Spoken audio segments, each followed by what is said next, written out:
So hi guys, beating retreat ceremony போயிட்டு இருந்ததா, சூப்பராக வாசிச்சுட்டு இருந்தாங்க. ஸோ அதை பார்த்துட்டு ஸ்லைடு போட லேட் ஆயிடுச்சு. ஸோ பீட்டிங் ரிட்ரீட் செரிமனி எல்லாரும் பார்த்துருப்பீங்கன்னு நினைக்கிறேன். It will very beautiful. ஒரு பயங்கர சிங்கோட all the band of all the armed forces they will be joining and they will be playing various tunes which are significant for the armed forces. Hundreds of people of band will be playing together. It's not like only one band, it's many band people. So it commemorates the end of the Republic Day. So we'll start the session. So hi guys, so we are meeting again for another episode of 5 editorials of the week. So in this initiative, we'll be identifying 5 important editorials which came in the Hindu in the last 1 week, and we'll be discussing all those editorial with respect to UPSC mains point of view. So our main aim is to help you in taking the points which are reading in editorials to the mains answer writing. So today I've identified another 5. Let us go and see that. So it's 63rd edition today. So do the regular revision.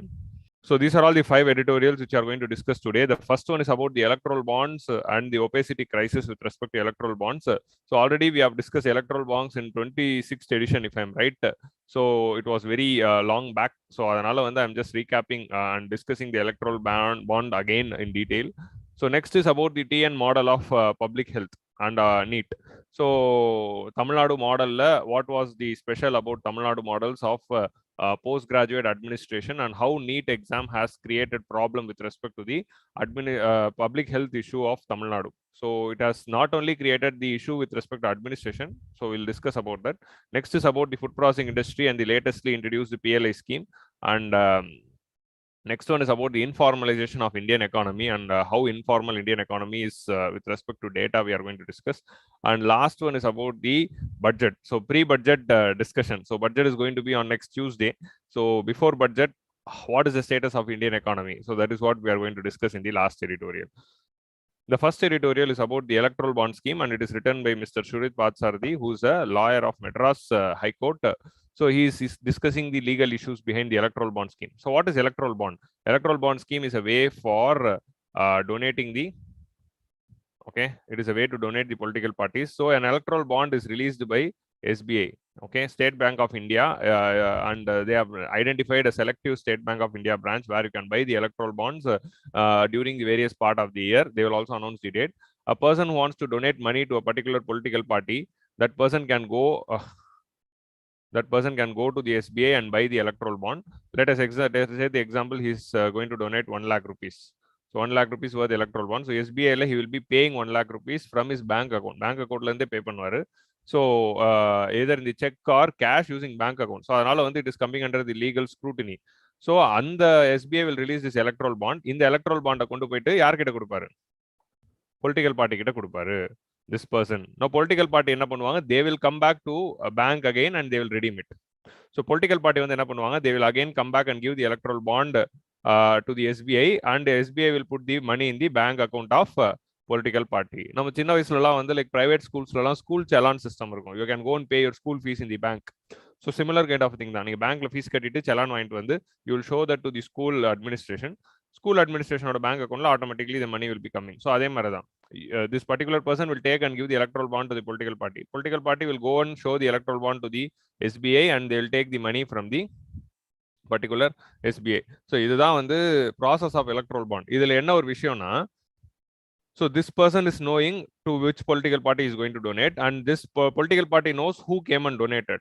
But actually this political party வந்து என்ன பண்ணணும்? They will have to file the IT returns,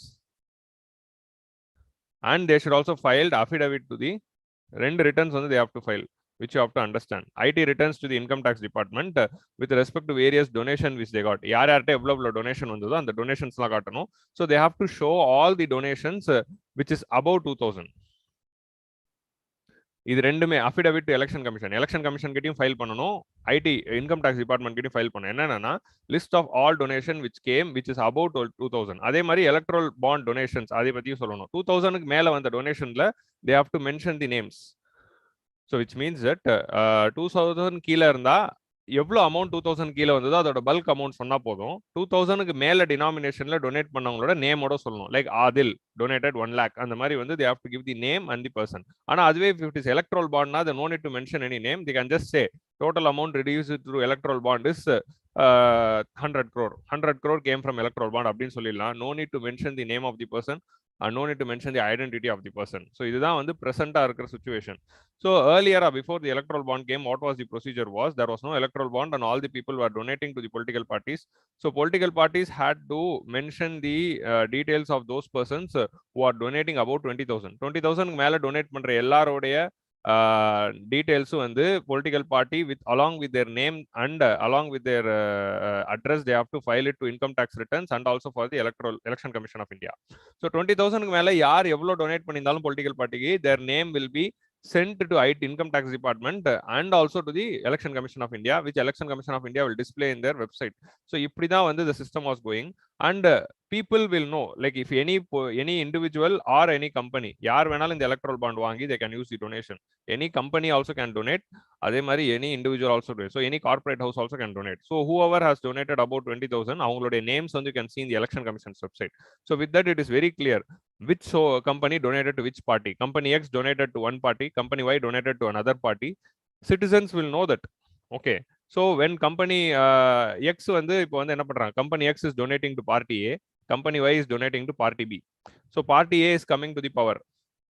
Party A பவருக்கு வந்த பிறகு இப்போ வந்து citizen will know, அதாவது citizenக்கு தெரியும் X donated to A, Y donated to B. When party A is coming to power, they, if at all they are doing any favorisms to X, then citizen will know that okay, இவங்க donation வாங்கிட்டு அவங்க favorism பண்றாங்க அப்படிங்கிறது நமக்கு தெரிஞ்சது. So that was the situation earlier. இப்போ என்ன ஆயிடுச்சு, now we don't know who donated to whom. இப்போ வந்து இந்த கார்ப்பரேட் கம்பெனி எல்லாம் என்ன பண்ணலாம், they can buy electoral bond and they can donate. Now when these political parties are filing returns to IT department and election commission, no need to mention their names அப்படிங்கிற மாதிரி ஆயிடுச்சு. So எந்த company, எந்த corporate company donated to which political party, we don't know. So any corporate company would have donated to any political party any amount of money, but which company will have donated to which partyங்கிறது நமக்கு தெரியாது. அதனால வந்து citizens are not informed while voting. இதனால என்ன ஆகுது, secretly many corporate houses can donate crores of money to a political party, and if they are coming to power, they can get returns in favor of them. So எனக்கு வந்து ஃபேவரபிளான contract கொடுங்க, எனக்கு வந்து இந்த மாதிரி ஃபேவரபிளான ரூல்ஸ் பண்ணுங்க, அந்த மாதிரி வந்து government will be working for the particular corporates. So earlier மாட்டிப்பாங்க, இப்போ மாட்ட முடியாத மாதிரி ஆயிடுச்சு. அதனால தான் electoral bond வந்து கொண்டு வந்ததுல இருந்து what happened, it was introduced in 2018 and it was full of anonymity. யார் donate பண்றாங்கறது anonymity இருக்கிறதுனால it is very difficult for citizens to know. While a citizen is going for voting, that citizen should know what this political party stands for, who is donating to this political party, who is behind this political party. அப்போதான் வந்து free and fair elections are possible. But now it is not possible. The argument which government is telling why they brought electoral bond is that anonymity of the donor is very important. இப்போ company X donated to company A அப்படிங்கிறது company Y donated to company B. That is what the example which took. When company A is coming to the power, they know that company Y donated to company B, அதாவது political party B, அதாவது opposition பார்ட்டிக்கு நீ பைங்கிற company donate பண்ணியிருக்குங்கிறது ஏங்கிற பார்ட்டிக்கு தெரிஞ்சிடும். அதனால this particular political party can harass this company. நீ opposition பார்ட்டிக்கு டொனேட் பண்ணியா, நான் அவனை ஹராஸ் பண்றேன் அப்படிங்கிற மாதிரி those persons who donated to opposition அவங்க எல்லாருமே வந்து ரூலிங் பார்ட்டி கேன் ஹராஸ்ங்கிறதுனால தான் நாங்க அனானிமிட்டி கொண்டு வரோம். no one will know the particular origin அப்படின்னு சொல்றாங்க. But there is a major issue. Ruling party can, even after bringing of electoral bonds, even if ruling party wants, they can go and find the identity of the donor, because all the database is there with SBI, and SBI is coming under Ministry of Finance and Ministry of Corporate Affairs. வந்து என்ன பண்ணலாம், Ministry of Public Sector Enterprises வந்து easily they can take the data from SBI. SBI உடைய data வந்து Ministry of Finance க்கு தெரிஞ்சிரும். So Ministry of Finance வந்து easily the ruling party can know. So அதனால வந்து electoral bondனுங்கிறது ஒன்று கொண்டு வந்ததுல it's full of flaws and problems. It increased the opacity funding to the political party. So that has been clear now. So electoral bond is against the principle of free and fair election, because me as a voter don't know which company donated to which party and what returns they are getting. So அதனால வந்து இதனால crony capitalism வளரலாம். Reserve Bank of India, both Reserve Bank of India and Election Commission of India have raised concerns. ரெண்டு பேருமே என்ன சொல்லியிருக்காங்க, it is against the principle of free and fair election and it is boosting the opacity, அதனால problem வரலாம் அப்படிங்கிற மாதிரி both have raised the concerns. Right of the citizens to have the info regarding the political funding is essential for the democracy. It is essential for democracy. எந்த பார்ட்டிக்கு who is donating, it's essential for democracy. Electoral bonds have legitimized opacity. They have legitimized opacity. இந்த word ரொம்ப முக்கியம். While writing the answer, use such words: legitimized opacity and open the floodgates for anonymous donation and paved way for crony capitalism. Crony capitalismனா என்னதுன்னா, company, what is crony capitalism na? Particular company X வந்து they are donating to particular political party A. When political party is coming into power, they will do favors to company X. So company X க்கு வேண்டுங்கிற மாதிரி policies and favors வந்து political party A will do when they are coming to the power. So this illegitimate linkage between the corporate companies and the political party and the government is called as crony capitalism. Through quid pro quo. Quid pro quo என்னது? நீ எனக்கு இது செஞ்சா நான் உனக்கு அது செய்வேன். Okay? So this is the main things which is being raised here. So when they brought this electoral bond scheme was brought in 2018. அப்படி கொண்டு வரும்போது அவங்க என்னென்ன ஒரு சில ஆக்ட் எல்லாம் அமெண்ட் பண்றாங்க. என்னென்ன ஆக்ட்ல அமெண்ட் பண்றாங்கன்னு பார்ப்போம். Income Tax Act of 1961 was amended. Exemptions to disclose donations below 20,000 and reduce the limit to 2,000. அவங்க என்ன பண்ணாங்க, earlier வந்து 20,000க்கு வந்து மேல டொனேட் பண்றவங்களோட நேம் எல்லாமே வந்து இன்கம் டேக்ஸ் டிபார்ட்மெண்ட்டுக்கு கொடுக்கணும் அப்படிங்கிற provision was there. Now they reduce the number to 2,000. So what does it மீன்னா, anyone who is donate, முன்னாடி என்ன பண்ணிட்டு இருந்தாங்க, அதனால எவ்ரி டொனேஷன்ஸ் வந்து people who don't want to know their names, or if a person wants to donate 1 lakh அது என்ன பண்ணுவாங்க, 19,000 வந்து into 5 டொனேட் பண்ண சொல்லுவாங்க. So that their names will not be revealedங்கிற மாதிரி. ஸோ இந்த மாதிரி இதை தான் வந்து ஸ்மர்ஃபிங் அப்படின்னு சொல்லுவாங்க. ஸோ சின்ன சின்னதாக பிரிச்சு டொனேட் பண்ணுறது. இப்போ என்ன பண்ணிட்டாங்க, அந்த நம்பரை 2,000 ஆக்கிட்டாங்க. இப்படி சொல்லி என்ன ஆகுதுன்னா, நாங்கள் வந்து இன்னும் வந்து டிரான்ஸ்பரன்சி கொண்டு வரோம் அப்படின்றாங்க. பட் இப்போ என்ன பண்ண போறாங்க, 1 லட்ச ரூபா டொனேட் பண்றதுக்கு பதிலாக என்ன பண்ணுவாங்க, 2,000 வந்து 50 வாட்டி வந்து டொனேட் பண்ணுவாங்க. அவ்வளவுதான். they just need to maintain an accord. ஒரு அக்கௌண்டன்ட்டுக்கு தேவையான ஒரு it is just an additional work for the accountants, but it is not going to create any reform, or it's not going to provide any transparency or black money. So easily 1 lakh rupee money can be donated by doing an entry of 50 times. 2,000 50 times entry போட்டா automatically 1 lakh donation பண்ணிடலாம். So no need to mention your name. At the same time, money will be going to the political party. So that is what 2,000 fake receipts should be developed. அவ்வளவுதான். So it is not a real reform அப்படின்னு சொல்றாங்க. Next வந்து companies act was amended. So earlier companies ஆக்ட்ல வந்து என்ன ஒரு provision இருந்ததுன்னா, earlier நான் ஓல்டு ரூல்ஸ் சொல்றேன். ஓல்டு ரூல்ஸ் படி என்னதுன்னா, political parties can donate only up to 7.5% of their net profits. அவங்களோட நெட் ப்ராஃபிட் இருக்குல்ல, நெட் ப்ராஃபிட் வந்து இருந்து 7.5%, 3 years average. So previous 3 years average உடைய net profit. So they are taking net profit of previous 3 years. கடந்த 3 வருஷத்தோடைய profit உடைய average எடுத்து அதுல இருந்து 7.5% தான் they can donate. Which means that if I am writing Adil Motors அப்படின்ற ஒரு company if I am running na, என்னோட net profit is 100 crore for 3 years na, what I can do, I can donate only 7.5 crore to political parties. I cannot donate all the 100 crore to political party. So I can donate only 7.5 crores of my profit to the political parties. This was one condition. Secondly, a company can donate only after 3 years of existence. 3 வருஷம் இருந்து only if they are existing for the 3 years, then only they can donate. இப்படிதான் வந்து provisions இருந்தது. Now what they have done, they have amended. Companies Act வந்து என்ன பண்ணிட்டாங்க, இந்த 7.5% cap வந்து they removed it. Okay. And வந்து அந்த 3 years நாமி வந்து ரிமூவ் பண்ணிட்டாங்க. ஸோ அதே மாதிரி வந்து இந்த கம்பெனிஸ் வந்து ஆனுவல் டிஸ்க்ளோஷர் ஸ்டேட்மெண்ட் வந்து தே ஹேவ் டு ஃபைல். அந்த டிஸ்க்ளோஷர் ஸ்டேட்மெண்ட்ல அவங்களுடைய ஆனுவல் ஃபண்டிங்ல எவ்வளோ யாருக்கு டொனேட் பண்ணாங்கிறத சொல்லணும்னு இருந்தது. அதையும் ரிமூவ் பண்ணிட்டாங்க. ஸோ ஆனுவல் ஸ்டேட்மெண்ட் டிஸ்க்ளோச்சரும் டன் அவே பண்ணிட்டாங்க. 7.5% கேப்பும் பண்ணிட்டாங்க. ஸோ அதனால ஈஸியாக என்ன பண்ணலாம், if you are having black money, if I am having black மணினா 100 crore ஆஃப் பிளாக் மணி என்கிட்ட இருக்குன்னா, what I can do, I can start XYZ company அப்படின்னு ஒரு ஷெல் கம்பெனி ஆரம்பிச்சு இந்த 100 crore இந்த கம்பெனியோட ப்ராஃபிட்னு காட்டிட்டு I can donate entire 100 crore to a political party. If I want to convert this black money to white money, I can use this shell company.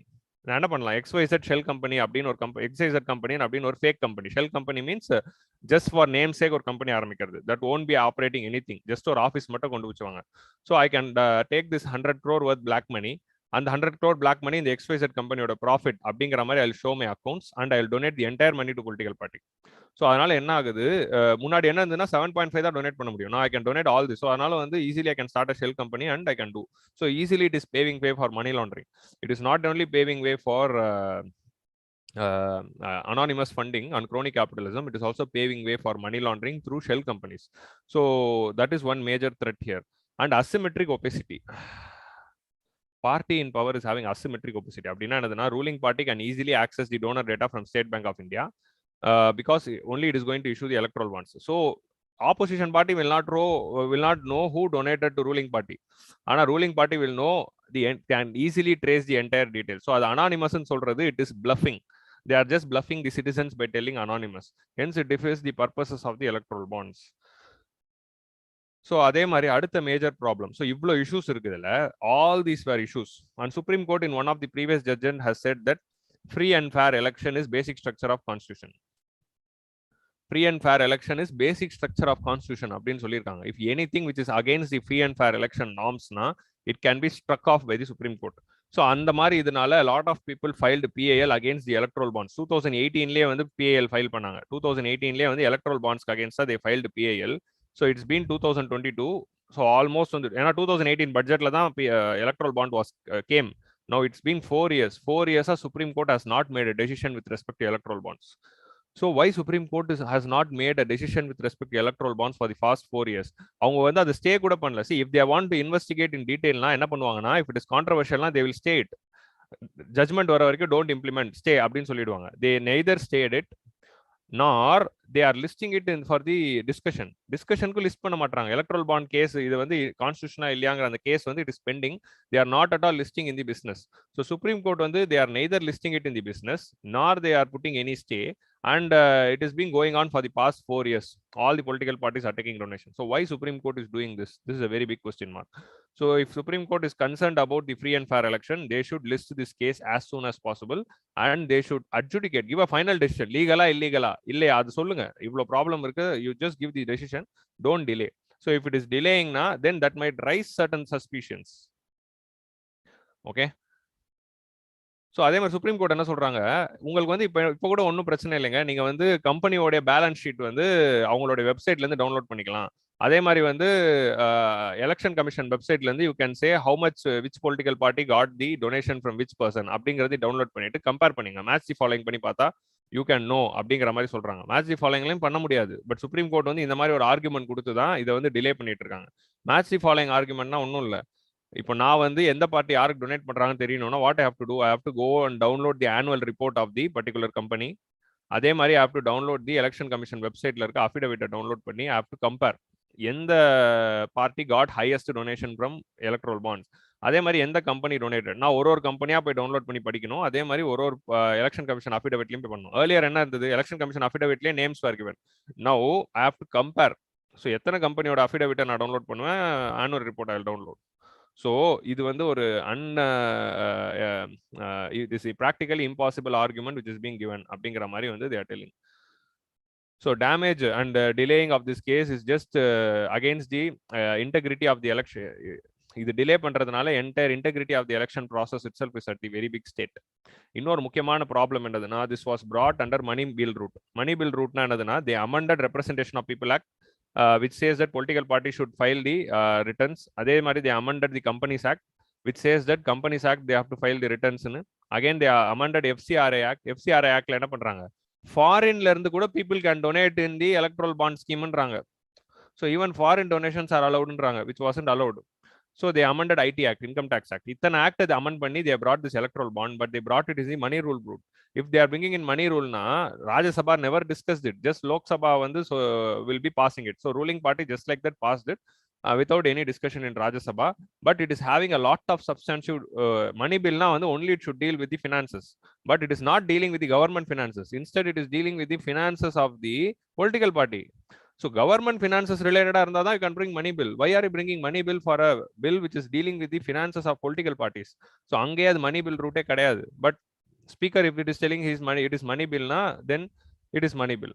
So அந்த மாதிரி வந்து ஒரு இஷ்யூ இருக்கு. அதனால தான் I suggested landmark amendments பேசுறப்போ whether this is money bill or not, speaker வந்து சொல்ற அந்த பவரை வந்து we should scrutiny and do a constitutional amendment அப்படின்னு சொன்னேன்.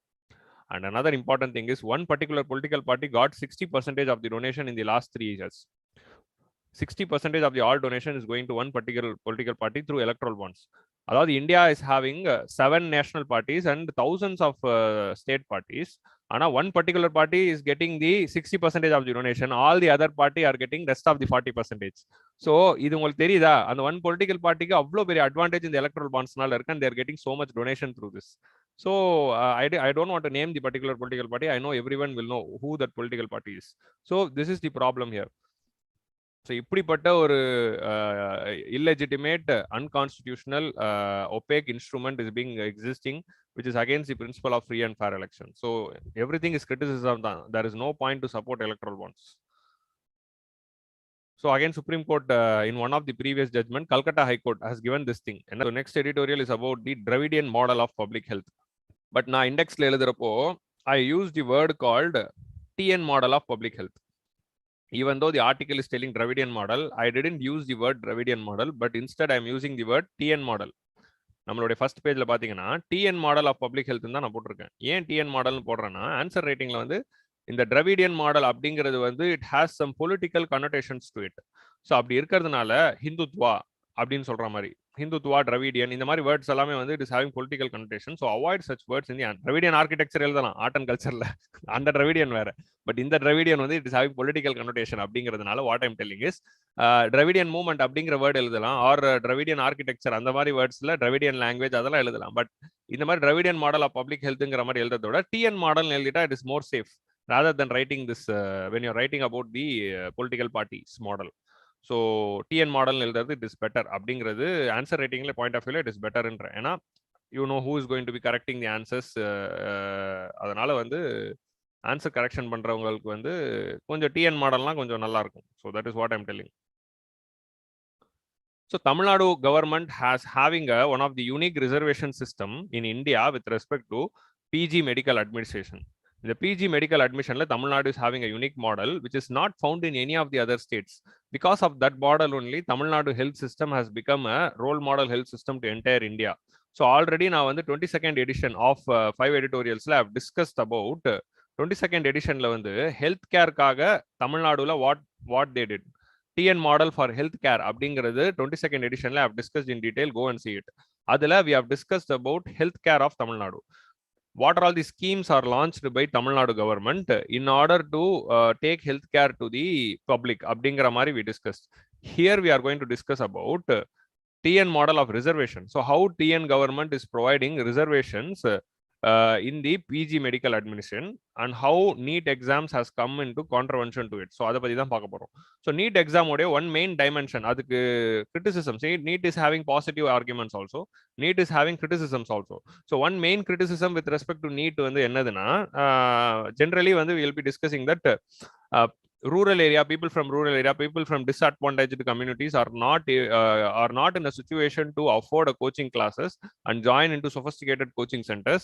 அதனால வந்து earlier வந்து 12th markல if they are able to get good cutoff they will be getting admissions. Now they have to pass this examination. So அதனால வந்து a lot of underprivileged people வந்து they are not able to afford the coaching. அதனால வந்து they are not able to become doctors. So இது ஒரு criticism வந்து நமக்கு already இருக்கிறது. ஸோ இது வந்து ஒன்று வச்சுக்கலாம். இதுல வந்து second criticism with respect to Tamil Nadu என்னதுன்னா, this NEET in PG is affecting the reservation model of Tamil Nadu. In the reservation model of Tamil Nadu is not based on caste. The reservation model of Tamil Nadu is not based on caste. For PG in medical, it is based on it is for given to the government doctors. So Tamil Nadu government is having one unique formula for PG reservation. So on the reservations pati da we are going to see here. Okay. So how that reservation model is being and how Tamil Nadu was able to provide best public health system with the help of that reservation model, and what is the problem NEET is creating, அதை பத்தி பார்க்கலாம். So this GS2 healthcare and welfare ல இருக்கு. So recently வந்து what is merit அப்படிங்கிற மாதிரி வந்து there was the Supreme Court judgment. Supreme Court judgmentல வந்து NEETல வந்து OBCக்கு reservation கொடுக்கணும். Like NEETல we are having something called All India quota. So what is this All India quota அப்படின்னா என்னதுன்னா, every state government கீழே there are many medical colleges. கரெக்டா? இந்த medical காலேஜஸ்லாம் வந்து there are seatsல 15% seats வந்து they have to allocate to all India quota. Like தமிழ்நாடுல இருந்து இருக்கிற ஒரு காலேஜ்ல இருந்து 15, all the college will provide 15% of seat for all India quota-னா, so NEET எழுதி பாஸ் பண்ற other state people, like for example குஜராத்ல இருந்து a person who is getting NEET can get admission into Tamil Nadu's college through this 15%. இந்த 15% in all India quota-னா other states people are being provided reservation in all the states. இப்போ அதே மாதிரி குஜராத்ல இருக்கிற ஒரு காலேஜ்லயும் வந்து there will be 15% reservation for all India quota where people from entire India can compete. முன்னாடி எப்படி இருந்ததுன்னா, all the 100% seat of Tamil Nadu government was competed by people of Tamil Nadu தான். தமிழ்நாடுல இருக்க people வந்து were competing for all the 100% seat. இப்போ என்ன ஆயிடுச்சு, இந்த மாதிரி ஆல் இந்தியா கோட்டான்னு ஒன்று வந்த பிறகு after NEET 15% of the seats we have to provide for all India quota. So அதனால ரெஸ்ட் ஆஃப் தி இந்தியால இருந்து people also will be competing for this 15%. So இந்த மாதிரி வந்து ஒரு சிஸ்டம்ல வந்து in the all India quota, which all the state governments are submitting to the all India quota, there was no reservation for OBC. Only SC ST க்கு மட்டும் தான் reservation இருந்தது. OBC க்கு கொடுக்க வேண்டிய அந்த 27% was not being provided. So அதனால தான் வந்து a case was filed by the ruling party of Tamil Nadu and various other places ல இருந்து. and of course அந்த judgmentல வந்து successfully வந்து Supreme Court has given a judgment that there should be 27% reservation for all India quota. All India quotaல 27% reservation இருக்கணும் அப்படிங்கிற judgement வந்தது. அந்த ஜட்ஜ்மெண்ட்ல வந்து justice Chandrachud, who is going to be the next chief justice of India, he gave a very famous judgment. So அவர் என்ன சொல்றாரு, what is merit அப்படின்னு சொல்றாரு. ஸோ ஜென்ரலி வந்து ரிசர்வேஷன்ஸ்க்கு அகேன்ஸ்டா வந்து people will be bringing in one this argument call merit. Reservation இருக்கிறதுனால merit is being affected. மார்க்கை வச்சு தான் முடிவு பண்ணுமே தவிர கேஸ்ட் வச்சு ரிசர்வேஷன் வச்சு கொடுக்கக்கூடாது அப்படிங்கிறதா வந்து எல்லாருமே சொல்லுவாங்க. ரிசர்வேஷனுக்கு அகேன்ஸ்டா கவுண்டர் கொடுக்குற எல்லாருமே மெரிட் அப்படிங்கிற ஆர்குமெண்ட் வச்சு தான் கவுண்டர் கொடுப்பாங்க. ஸோ பட் மெரிட்னா வந்து மார்க்கில் யார் அதிக மார்க் வாங்குறாங்களோ அவங்க இன்டெலிஜென்ட், யார் கம்மி மார்க் வாங்குறாங்களோ அவங்க இன்டெலிஜென்ட் இல்லை. So we should not choose அப்படிங்கிற ஒரு மெரிட்கான டெஃபினேஷனே ஃபிளாட் அப்படின்னு justice Chandrachud is telling in this judgment. Who said that person who is getting highest mark is better than the person who is getting the little bit less mark. இப்போ நீங்க தமிழ்நாட்டில் வந்து இப்போ நீங்க வந்து இஃப் யூ ஆர் டேக்கிங்னா ஓசிக்கு வந்து the mark cut off for the medical admissions எப்படி இருக்கும்னா 199.75 இருக்கும், ஆர் சம்டைம்ஸ் 200 இருக்கும். ஓபிசிக்கு வந்து எவ்வளோ இருக்கும்னா 199.5 தான் இருக்கும். எஸ்சி எஸ்டிக்கு நீங்க எடுத்து பாத்தீங்கன்னா இட் இஸ் ஆல்மோஸ்ட் 199 தான் இருக்கும், 198 to 199 தான் இருக்கும். ஸோ இங்கே யாரும் கம்மி மார்க் வாங்கிட்டு வந்து மெடிக்கல் கோட்டால அட்மிஷன் சேரல. நிறைய பேர் இன்னொரு ஃபால்ட்டி ப்ராமிஸ் சொல்லுவாங்க, என்னதுன்னா எஸ்சி எஸ்டி பீப்புள்லாம் வந்து 40 மார்க் 50 மார்க் எடுத்துட்டு வந்து டாக்டர் ஆயிடுறாங்க. 80 மார்க் எடுத்துட்டு யாரால எந்த அட்மிஷன் காலேஜ்ல டாக்டர் சீட் கொடுக்க முடியும்? Capitation fees only if you are able to pay capitation fees in private college you can get the admission. லஞ்சம் கொடுத்து கேபிடேஷன் ஃபீஸ் கொடுத்து பிரைவேட் காலேஜ்ல தான் 40-50 மார்க் வச்சுட்டு டாக்டர் ஆக முடியும். கவர்மெண்டோடைய இந்த ரிசர்வேஷன் பாலிசியில கவுன்சிலிங் மூலமா போறவங்களுக்கு 198 199 தான் கட் ஆஃப் இருக்கு. ஸோ இதெல்லாம் ஒரு பெரிய டிஃபரன்ஸே கிடையாது. So considering the merit. So அதனால மார்க்கை வச்சு மெரிட்னு சொல்ற ஆர்குமெண்ட்லாம் குறைச்சிருங்க. It is no more applicable. That is what the government is discussing. So இந்த நிறைய பேர் வந்து உடனே சொல்லுவாங்க 50 மார்க் வாங்கிட்டு வந்துட்டாங்க. எங்கே 50 மார்க் இருக்கு ரிசர்வேஷன்ல? எந்த எந்த எந்த அண்ணா யூனிவர்சிட்டியில இல்லை எந்த எம்எம்சியில 50 மார்க்ல உங்களுக்கு அட்மிஷன் தராங்க? ஸோ அதெல்லாம் வந்து ரிசர்வேஷனுக்கு அகேன்ஸ்டா வந்து ஃபேக் ஆர்குமெண்ட்ஸ் வந்து கிளைம் பண்ணுவாங்க. ஸோ மெரிட்டுங்கிறது it's cannot be determined by, இதுதான் சுப்ரீம் கோர்ட்ல ஜட்மெண்ட்ல சொல்றாங்க, merit cannot be reduced to narrow definition of performance in open competitive examination. Merit cannot be reduced to a narrow definition of performance in open competitive examination which only provides formal equality. Exam எழுது, எக்ஸாம்ல எவ்வளவு mark எடுக்கிறீங்களோ அதை வச்சு தான் நான் எடுக்க போறேன் அப்படின்னு சொல்றது ஈக்குவாலிட்டி. வெளிய இருந்து பாக்குறப்போ that is formal equality, formal definition of equality of opportunity. Higher score in exam is not a proxy to merit. எக்ஸாம்ல நிறைய மார்க் எடுத்தா அது மெரிட் அப்படிங்கிறது it's wrong definition for merit. Merit should not be only be based on marks. It should be socially contextualised and recontextualized as an instrument that advances the social goods of equality. So வெறும் வந்து formal equality மட்டும் இருக்கக்கூடாது. It should also advance social good of equality. Okay, social context of ஈக்குவாலிட்டியை வந்து it should be ensuring.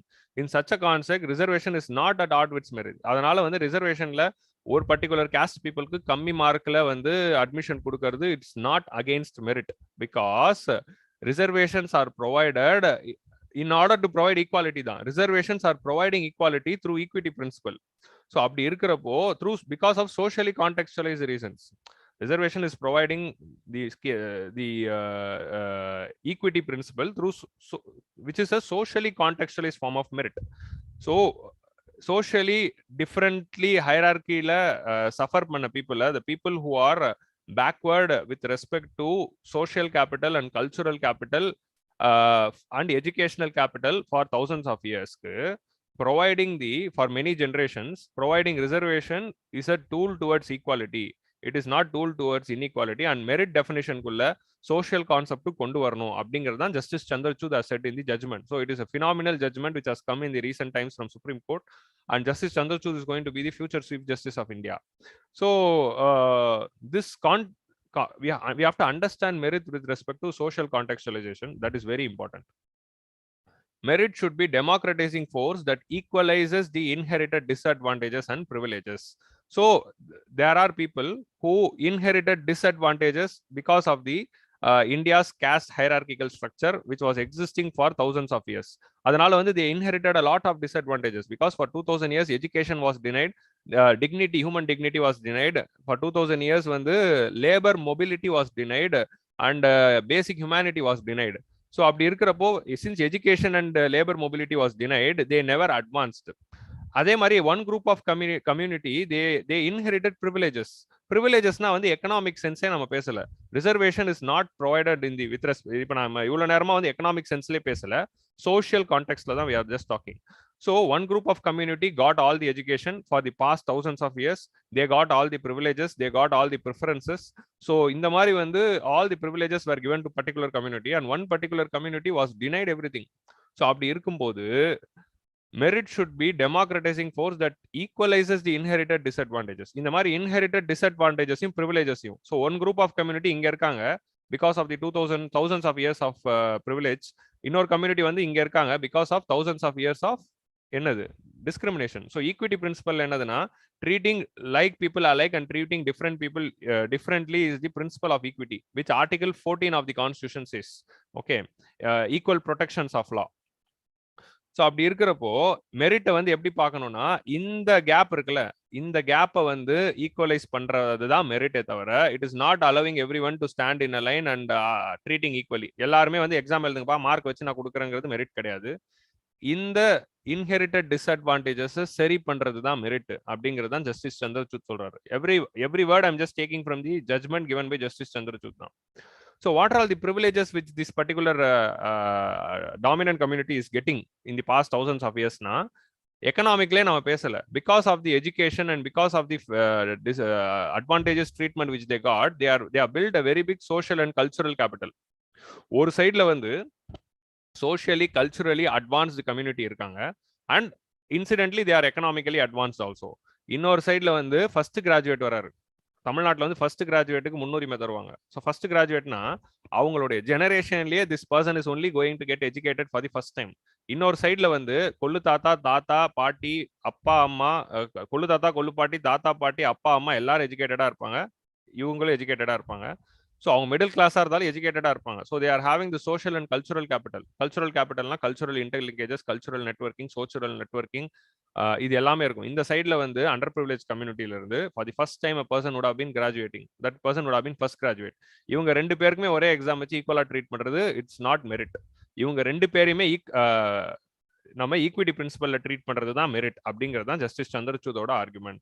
So if there is a question regarding reservation, if it is being asked in the எக்ஸாமினேஷன்னா what we can do is we can use such words.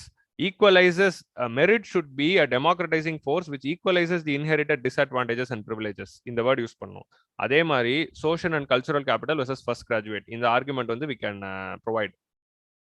So அதே மாதிரி வந்து article 15ல they are giving provision for reservation. ஸோ 15ல வந்து no one should be treated everyone should be treated equally and they should not be discriminated based on religion, race, caste, sex and place of birth அப்படின்னு இருக்குன்னா அந்த இதுக்கு Article 15(4) where reservation is provided is not exemption.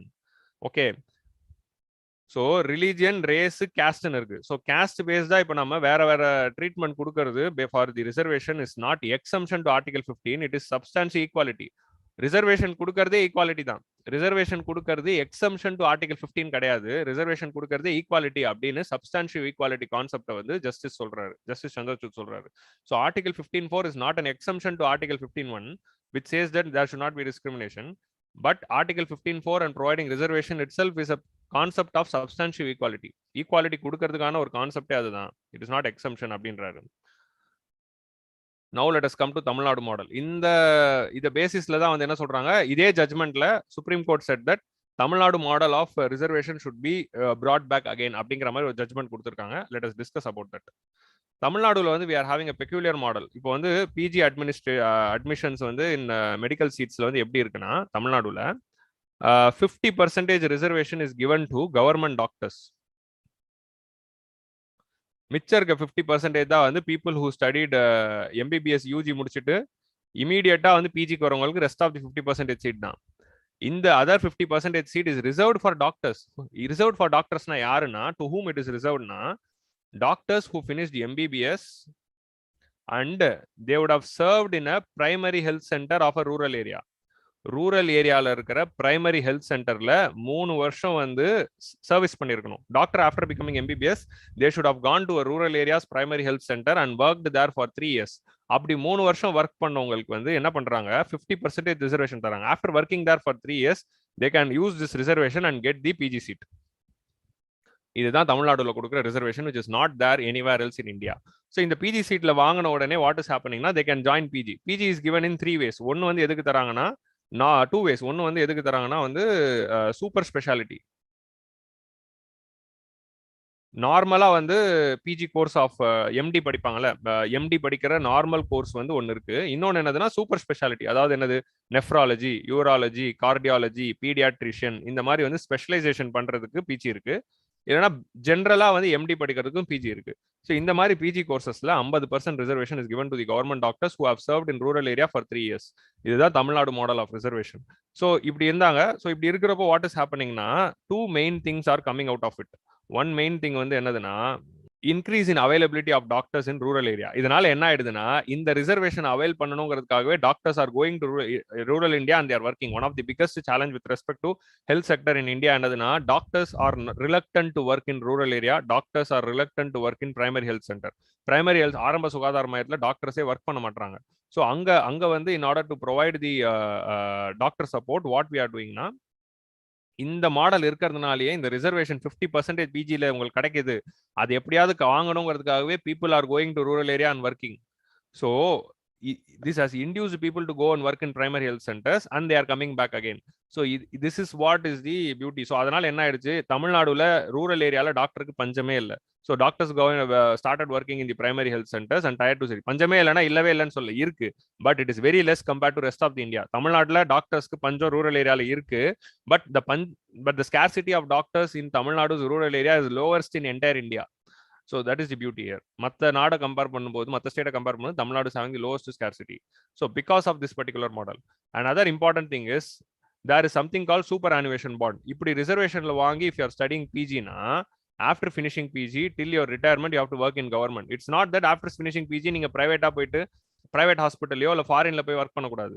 இந்த மாதிரி 3 வருஷம் rural ஏரியாவில் work பண்ணி after getting reservation in PG of 50% கோட்டால வந்து நீங்க பிஜி படிச்சீங்கன்னா ரிட்டையர் ஆகிற வரைக்கும் கவர்மெண்ட் டாக்டரா தான் இருக்கணும். Which means that all this people who became super specialist, super speciality படிச்ச இந்த யூராலஜி, நெஃப்ராலஜி, கார்டியாலஜி இந்த மாதிரி கோர்ஸ்ல எல்லாம் படிச்சவங்க till their retirement they are going to work for the government. So government is getting set of super specialists. Again government will post them in the rural area or in any district they want. இதனால தான் வந்து தமிழ்நாட்டில் there are 900 specialists working in government sector. கவர்மெண்டோடைய hospitals in various district இருக்குல்ல, மொத்தம் 36 districts இருக்கு, 38 districts இருக்கு. In all 38 districts வந்து we are having district hospitals. அந்த district hospital we are having 900 specialists. So which means that almost 25 specialists to each district.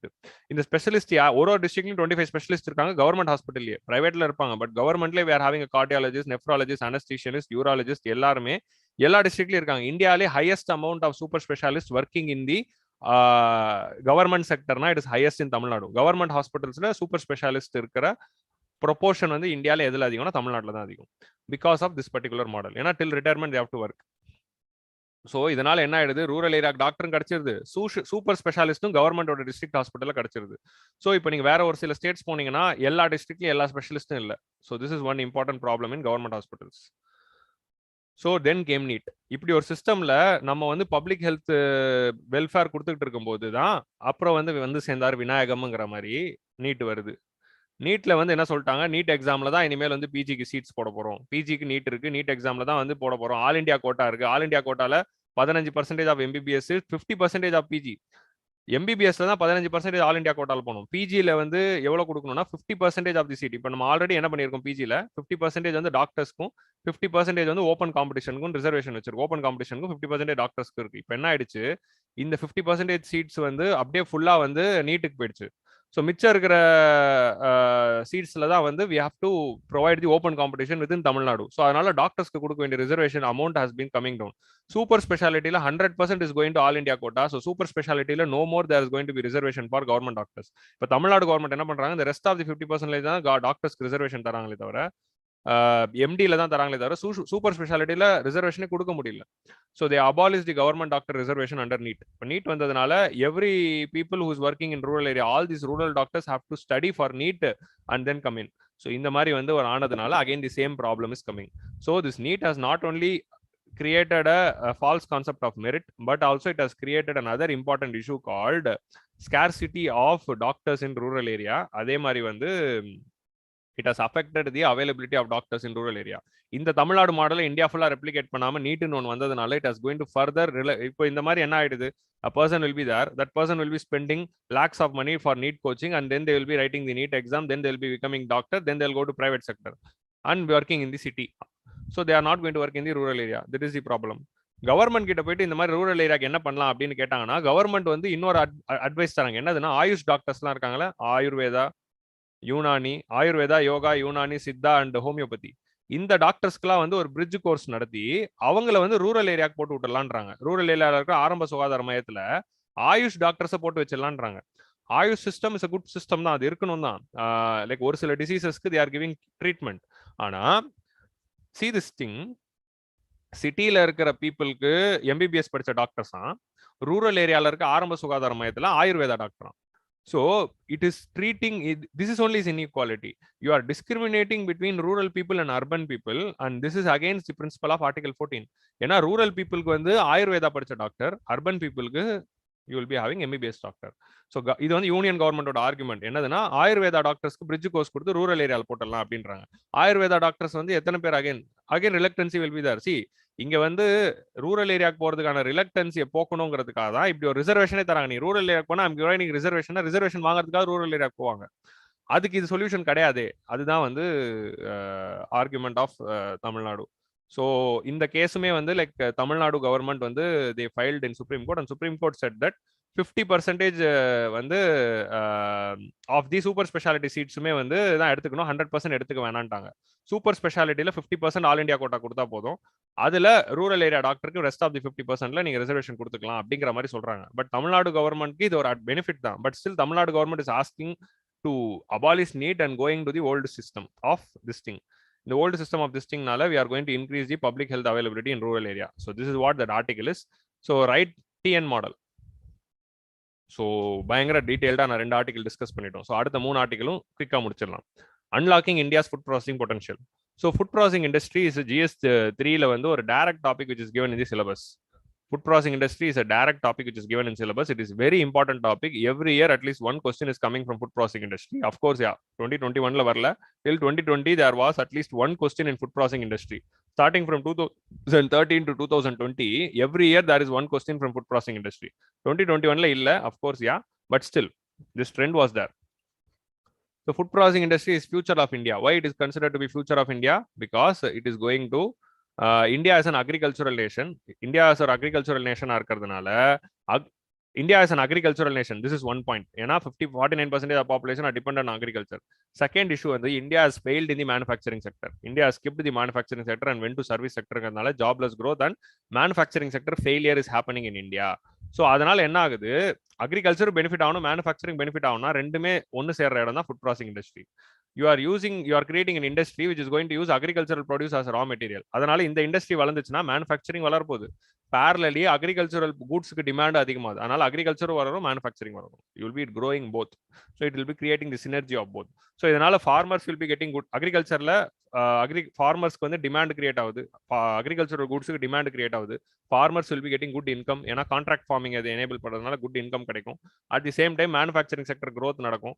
At the same time employment opportunities will be created both in agriculture and manufacturing. So அதனால வந்து இந்தியாவோட GDP அதிகமாகும். Food processing இண்டஸ்ட்ரியோட products வந்து it is having global level demand. India is largest, one of the largest food ப்ரொடியூசரா இருக்கிறதுனால we can boost the export potential. So எந்த இண்டஸ்ட்ரியை வளர்த்தா நாடு பயங்கரமா முன்னேறும் அப்படின்னு நீங்க பாத்தீங்கன்னா, one of the முக்கியமான industry food processing industry. Of course yeah, basic industries are base. Next வந்து அடுத்த லெவல்ல வந்து we have to create labor intensive industries. another important industry which can create a huge potential for creating employment and also propelling the economic growth and creating productivity in the economy. அது எது? And export potential. இது எல்லாமே ஒரே இடத்துல இருக்கு அப்படின்னா அது food processing இண்டஸ்ட்ரியில தான். So that's why syllabusல they have given a separate word called food processing industry, and I have discussed a detailed video about food processing industry in All India Civil Services channel.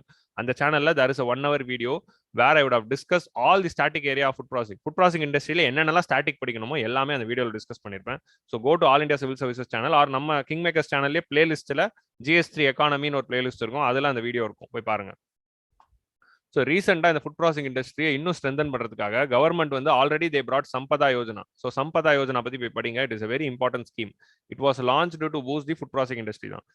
இப்போ ரீசெண்டாக வந்து last year பட்ஜெட்ல வந்து PLI scheme launch பண்ணியிருக்காங்க, production linked incentive scheme. Production linked incentive scheme was brought to 10 sectors. 10 sectors of the எக்கானமியில் மேனுஃபேக்சரிங்கை boost பண்ணுறதுக்காக கொண்டு வந்தாங்க. அதுல ஒன் ஆஃப் தி செக்டர் வந்து ஃபுட் ப்ராசஸிங் இண்டஸ்ட்ரி. அந்த மாதிரி 10 செக்டர் இருக்கு. லைக் எலக்ட்ரானிக் பேட்டரி மேனுஃபேக்சரிங் இருக்கு. ஸோ இந்த மாதிரி நிறைய இருக்கு. இ வெஹிக்கிள்ஸ் இருக்கு. ஸோ அதுல one of the important area வந்து ஃபுட் ப்ராசஸிங் இண்டஸ்ட்ரி. ஸோ இதுல என்ன பண்றாங்க? So what is PLI scheme? PLI scheme என்ன பண்ண போகுதுன்னா, it is going to provide incremental subsidy to the production linked subsidy தர போறாங்க. அதாவது இப்போ ஒரு ஃபர்ம் இருக்கு, இப்போ ஆதில் மோட்டார்ஸ் இருக்குன்னு வச்சுக்கோங்க. இந்த கம்பெனி இருக்கு, ஆதில் ஃபுட் ப்ராசஸிங் இண்டஸ்ட்ரியில என்ன ஆதில் சிப்ஸ் கம்பெனி அப்படின்னு ஒரு கம்பெனி இருக்குன்னு வச்சுக்கோங்க. நம்ம வந்து ஹல்திராம்ஸ் மாதிரி ஒரு சிப்ஸ் கம்பெனி ஆரம்பிக்கலாம். ஸோ இப்போ நான் ஃபுட் ப்ராசஸிங் இண்டஸ்ட்ரியோட ஒரு எக்ஸாம்பிளாக எடுத்திருக்கேன். இந்த கம்பெனியில் வந்து I am producing 100 chips packet every year. இப்போ இந்த ஸ்கீம்ல வந்து நான் சப்சிடி பண்ணணும்னா, இப்போ 2020ல நான் 100 சிப்ஸ் பாக்கெட் பண்ணேன். 2021ல நான் வந்து எவ்வளோ அடிஷ்னல் சிப்ஸ் பாக்கெட் பண்றனோ அவ்வளோ சப்சிடி எனக்கு தருவாங்க. That is incremental subsidy. So incremental ப்ரொடக்ஷனுக்கு சப்சிடி தரது தான் வந்து PLI scheme. Like for example in 2021 I made 110 chips பாக்கெட்னா என்ன பண்ணுவாங்கன்னா, for each extra chips packet from base year. So 2020 base இயரா எடுத்துக்கிட்டாங்க. 2020ல இருந்து லைக் இன்னும் பேஸ் இயர் வந்து ஃபிக்ஸ் பண்ணல. நான் ஒரு எக்ஸாம்பிளுக்கு சொல்றேன். ஒரு சில இண்டஸ்ட்ரிக்கு 19 பேஸ் இயரா இருக்கு, ஒரு சிலதுக்கு 18 பேஸ் இயரா இருக்கு. அதனால வந்து don't confuse about it, go and study and confuse. Just remember, இப்போ நான் என்னோட கம்பெனிக்கு 2020 தான் பேஸ் இயர்னா அதில் நான் 100 சிப்ஸ் பாக்கெட் பண்ணியிருக்கேன். 2021ல 110 பண்றேன், 2022ல 120 சிப்ஸ் பாக்கெட் பண்றேன். So for every incremental production of chips packet government is providing me subsidy. So how many hour எக்ஸ்ட்ராவா நான் ப்ரொடியூஸ் பண்றேனோ அவ்வளோக்கு அவ்வளோ சப்சிடி வரப்போகுது. இதனால என்ன ஆக போகுது, என்னோட ப்ரொடக்ஷனை வந்து நான் பூஸ்ட் பண்ணணும்னு நினைப்பேன். அதனால கவர்மெண்ட் சப்சிடியும் கொடுக்குறாங்க. So government is providing me subsidy to increase my production. என்னோட ப்ரொடக்ஷனை இன்க்ரீஸ் பண்றதுக்கு government is providing me subsidy. Okay, so எப்படின்னா லைக் இப்போ ஃபார் எக்ஸாம்பிள் வந்து இந்த சிப்ஸ் பாக்கெட்டோட விலை வந்து 10 ரூபானா மேனுஃபேக்சரிங் காஸ்ட் வந்து 8 ரூபாய் இருக்கும். But I will B selling it for 10 rupees. இதான் வந்து என்னோட கணக்கு. மேனுஃபேக்சரிங் காஸ்ட் 8 rupees தான் ஆகுதுன்னா கவர்மெண்ட் என்ன பண்ணுவாங்க, அவங்க வந்து என்ன பண்ணிடுவாங்க, அவங்க வந்து ஒரு 2 rupees கொடுத்துருவாங்க சப்சிடியா. விச் மீன்ஸ் தட் எனக்கு மேனுஃபேக்சரிங் காஸ்ட் 6 rupees தான் இப்போ. ஸோ அதனால என்ன ஆகுது, I can sell it for 8 rupees. Or I can if I am selling for 10 rupeesனா எனக்கு ப்ராஃபிட் அதிகமாக போகுது. ப்ராஃபிட் அதிகமாச்சுன்னா I'm going to widen my production again. If I'm going to widen my production, more production is going to happen, more GDP is going to be created, more subsidy I am going to get. So இந்த மாதிரி ஒரு effect வந்து this PLI scheme is going to do. இதுதான் model. இந்த same model is being applied to all the 10 sectors. So 10,900 crore is being allocated for 6 years for production linked incentive schemes. So incentivizing the இதுல வந்து 3 component இருக்கு. PLI scheme for food processing industriesல there are 3 components. First component எதுக்குன்னா 4 major food product segments எடுத்துக்கிறாங்க. C food processing இண்டஸ்ட்ரியோடைய ப்ராடக்ட்ஸை வந்து ready to cook and ready to eat அப்படின்னு 2ஆ பிரிச்சுக்கிறாங்க. Ready to குக்னா என்னதுன்னா, நீங்க அதுல இருந்து எடுத்து அப்படியே சமைச்சிக்கலாம். லைக் இப்போ ரெடி டு குக் சப்பாத்தி இருக்கு, அந்த பேக்கெட்ல இருந்து நீங்க சப்பாத்தி எடுத்து கொஞ்சம் தவால சூடு பண்ணீங்கன்னா சாப்பிட்டுக்கலாம். நிறைய பேச்சுலர்ஸ்லாம் வாங்குறாங்க. ரெடி டு குக்னா என்னதுன்னா, நீங்க அதுல இருந்து பேக்கெட்ல இருந்து ஓப்பன் பண்ணி directly you can use it for cooking. Like அது வந்து it can be a meal maker where directly you can use it for cooking. Or வந்து சாப்டு வெஜிடபிள்ஸே வந்து ரெடி டு குக்ல தராங்க. லைக் ரெடி லைக் தக்காளி வெங்காயத்தை நறுக்கி அதுவே ஒரு பேக்கெட்ல போட்டு விற்கிறாங்க. நிறைய லைக் ஃபாரின்லாம் இருக்கு. ஸோ அதை நீங்கள் ஓப்பன் பண்ணி அப்படியே டேரெக்டாக தக்காளி வெங்காயத்தை போட்டுக்கலாம். நீங்கள் தக்காளி எடுத்து நறுக்க தேவையில்லை. ஸோ அது எடுத்து நறுக்கிறது தான் நல்லது. But still I'm just telling what is ready to குக்னா. ரெடி டு ஈட்னா என்னது? ரெடி டு ஈட்னா பேக்கெட் வந்து டேரெக்டாக சாப்பிடலாம். லைக் ஒரு biscuit packet or chips packet. Like chips பேக்கெட்னா Lay's you can open and eat directly. So இந்த மாதிரி 2 செக்டரா இருக்கு. So ready to cook, ready to eat ரெண்டுத்தையும் டார்கெட் பண்றாங்க இன் 4 மேஜர் செக்மெண்ட்ஸ். என்னென்ன செக்மெண்ட்ஸ்னா, millet based foods number 1 note பண்ணிக்கோங்க. மில்லட் ராகி. அதனால தான் நிறைய ராகி பேஸ்டு வருது. பார்த்துருக்கீங்களா? ராகி பிஸ்கெட்ஸ் வர ஆரம்பிச்சிச்சு, ராகி சிப்ஸ் வர ஆரம்பிச்சிச்சு. ராகி பேஸ்டு நிறைய ப்ராடக்ட்ஸ் வந்து எஃப்எம்சி இந்த ஃபுட் ப்ராசஸிங் இண்டஸ்ட்ரியில வர ஆரம்பிச்சிச்சு பேக்கேஜில் பார்த்தீங்கன்னா. ஏன்னா சப்சிடி தராங்க, அதுக்காக தான். Processed fruits and vegetables, marine products and mozzarella cheese. Mozzarella cheese தான். So cheese, marine products, fruits and vegetables and millets. So government வந்து மில்லட்ஸ் நியூட்ரி சீரியல்ஸ்ன்றாங்க. ஏன் மில்லட்ஸ் பண்றோம்னா, if you are supporting millets or nutri cereals, it is providing nutrition and it is drought resistant. Drought resistant andana with less water you can cultivate it. So farmer will not be dependent on infrastructure of irrigation. Irrigation கான செலவு மிச்சமாகுது. தண்ணியே இல்லைனாலும் இது வளரும். At the same time இது வந்து நியூட்ரிஷன்லி very rich. அதே மாதிரி வந்து டயபெட்டிக் பேஷண்ட், இப்போ நீங்கள் ரைஸ் வீட்டோட கன்சம்ஷன் அதிகமாக இருக்கும்போது டயபெட்டிஸ் வருது. So it is preventing diabetes. Diabetes வராமல் தடுக்கும். லைக் ராகி, கேழ்வரகு ஆர் கம்பு. So jowar, bajra and ragi, all these three. So jowar, bajra and ragi are the three important millets of India. In the millets consumption, திணை வகைகள். So in the millet consumption நால nutrition is also coming. At the same time, diabetes also can be prevented, and it is drought tolerant. With very less water we can cultivate it. So in the 4 ஏரியால வந்து they are providing. Okay. So manufacturing இந்த 4 செக்டர்ல பண்றாங்க. அதே மாதிரி வந்து இது வந்து like large இண்டஸ்ட்ரீஸ்க்காக தராங்க. Okay. Crop diversification. S Sibi Kannan, very good point. Incentivising organic products. Organic ப்ராடக்ட்ஸை வச்சு பண்ற small and medium enterprises. So இது வந்து எதுக்கு பண்றாங்கன்னா, லார்ஜ் செக்மெண்ட்ஸுக்கு பண்றாங்க, லார்ஜ் இண்டஸ்ட்ரிக்கு. இது ஸ்மால் அண்ட் மீடியம் செக்டர்ல ஆர்கானிக் ப்ராடக்ட்ஸும் இனோவேட்டிவ் ப்ராடக்ட்ஸ் பண்றவங்களுக்கு they are focusing. Okay. So இதே 4 ப்ராடக்ட்ல வந்து லைக் அதே மாதிரி they are adding egg, poultry meat and egg products. So small செக்டர்ல egg, poultry meat, egg products along with this things. லார்ஜில் இந்த 4 தான். அண்ட் ஃபைனலாக வந்து 3வது காம்போனன்ட்ல என்னதுன்னா, you can also avail the scheme. இப்போ வந்து நீங்க ஒரு எக்ஸ்போர்ட் மார்க்கெட், இப்போ வந்து லைக் ஃபார் எக்ஸாம்பிள் ஹல்திராம்ஸ் வந்து இந்தியன் மார்க்கெட் தான். நீங்க அதுவே வந்து ஒரு சிப்ஸ், ஆச்சி மசாலாங்கிறது இந்தியன் மார்க்கெட் தான். அதுவே you are making some product which are focusing as an export. யூஎஸ்க்கு எக்ஸ்போர்ட் பண்ண போறோம், துபாய்க்கு எக்ஸ்போர்ட் பண்ண போறோம். அப்படி if you are an export மேனுஃபேக்சரர்னா, they are providing subsidy for branding and marketing abroad. நீங்க பிராண்டிங் அண்ட் மார்க்கெட்டிங் காஸ்ட் வந்து உங்களுக்கு மிச்சம் பண்ணி தராங்க. இப்போ like for example if I'm going to export to UAE, Dubai or Europe R யூஎஸ்ஏனா, I have to go and do my branding and marketing there. Then only I can catch the potential of that market. So on the branding and marketing cost வந்து it is very high. இந்த cost ஹையா இருக்கிறதுனால தான் export வந்து நடக்க மாட்டேங்குது. So இந்த காஸ்ட்டுக்கு வந்து கவர்மெண்ட் வந்து சப்போர்ட் பண்ணிட்டாங்கன்னா, ஆட்டோமேட்டிக்லி மை ப்ராடக்ட் வந்து I can take that money and I can do my branding and marketing there. So இதனால என்ன ஆகுது, I can catch the export market. இதனால what is going to be there, food processing industry is going to grow, export is going to grow, foreign exchange is going to come. So எக்ஸ்போர்ட்டை boost பண்ணுறது தான் நம்மளுடைய balance of payment crisis is going to be solve.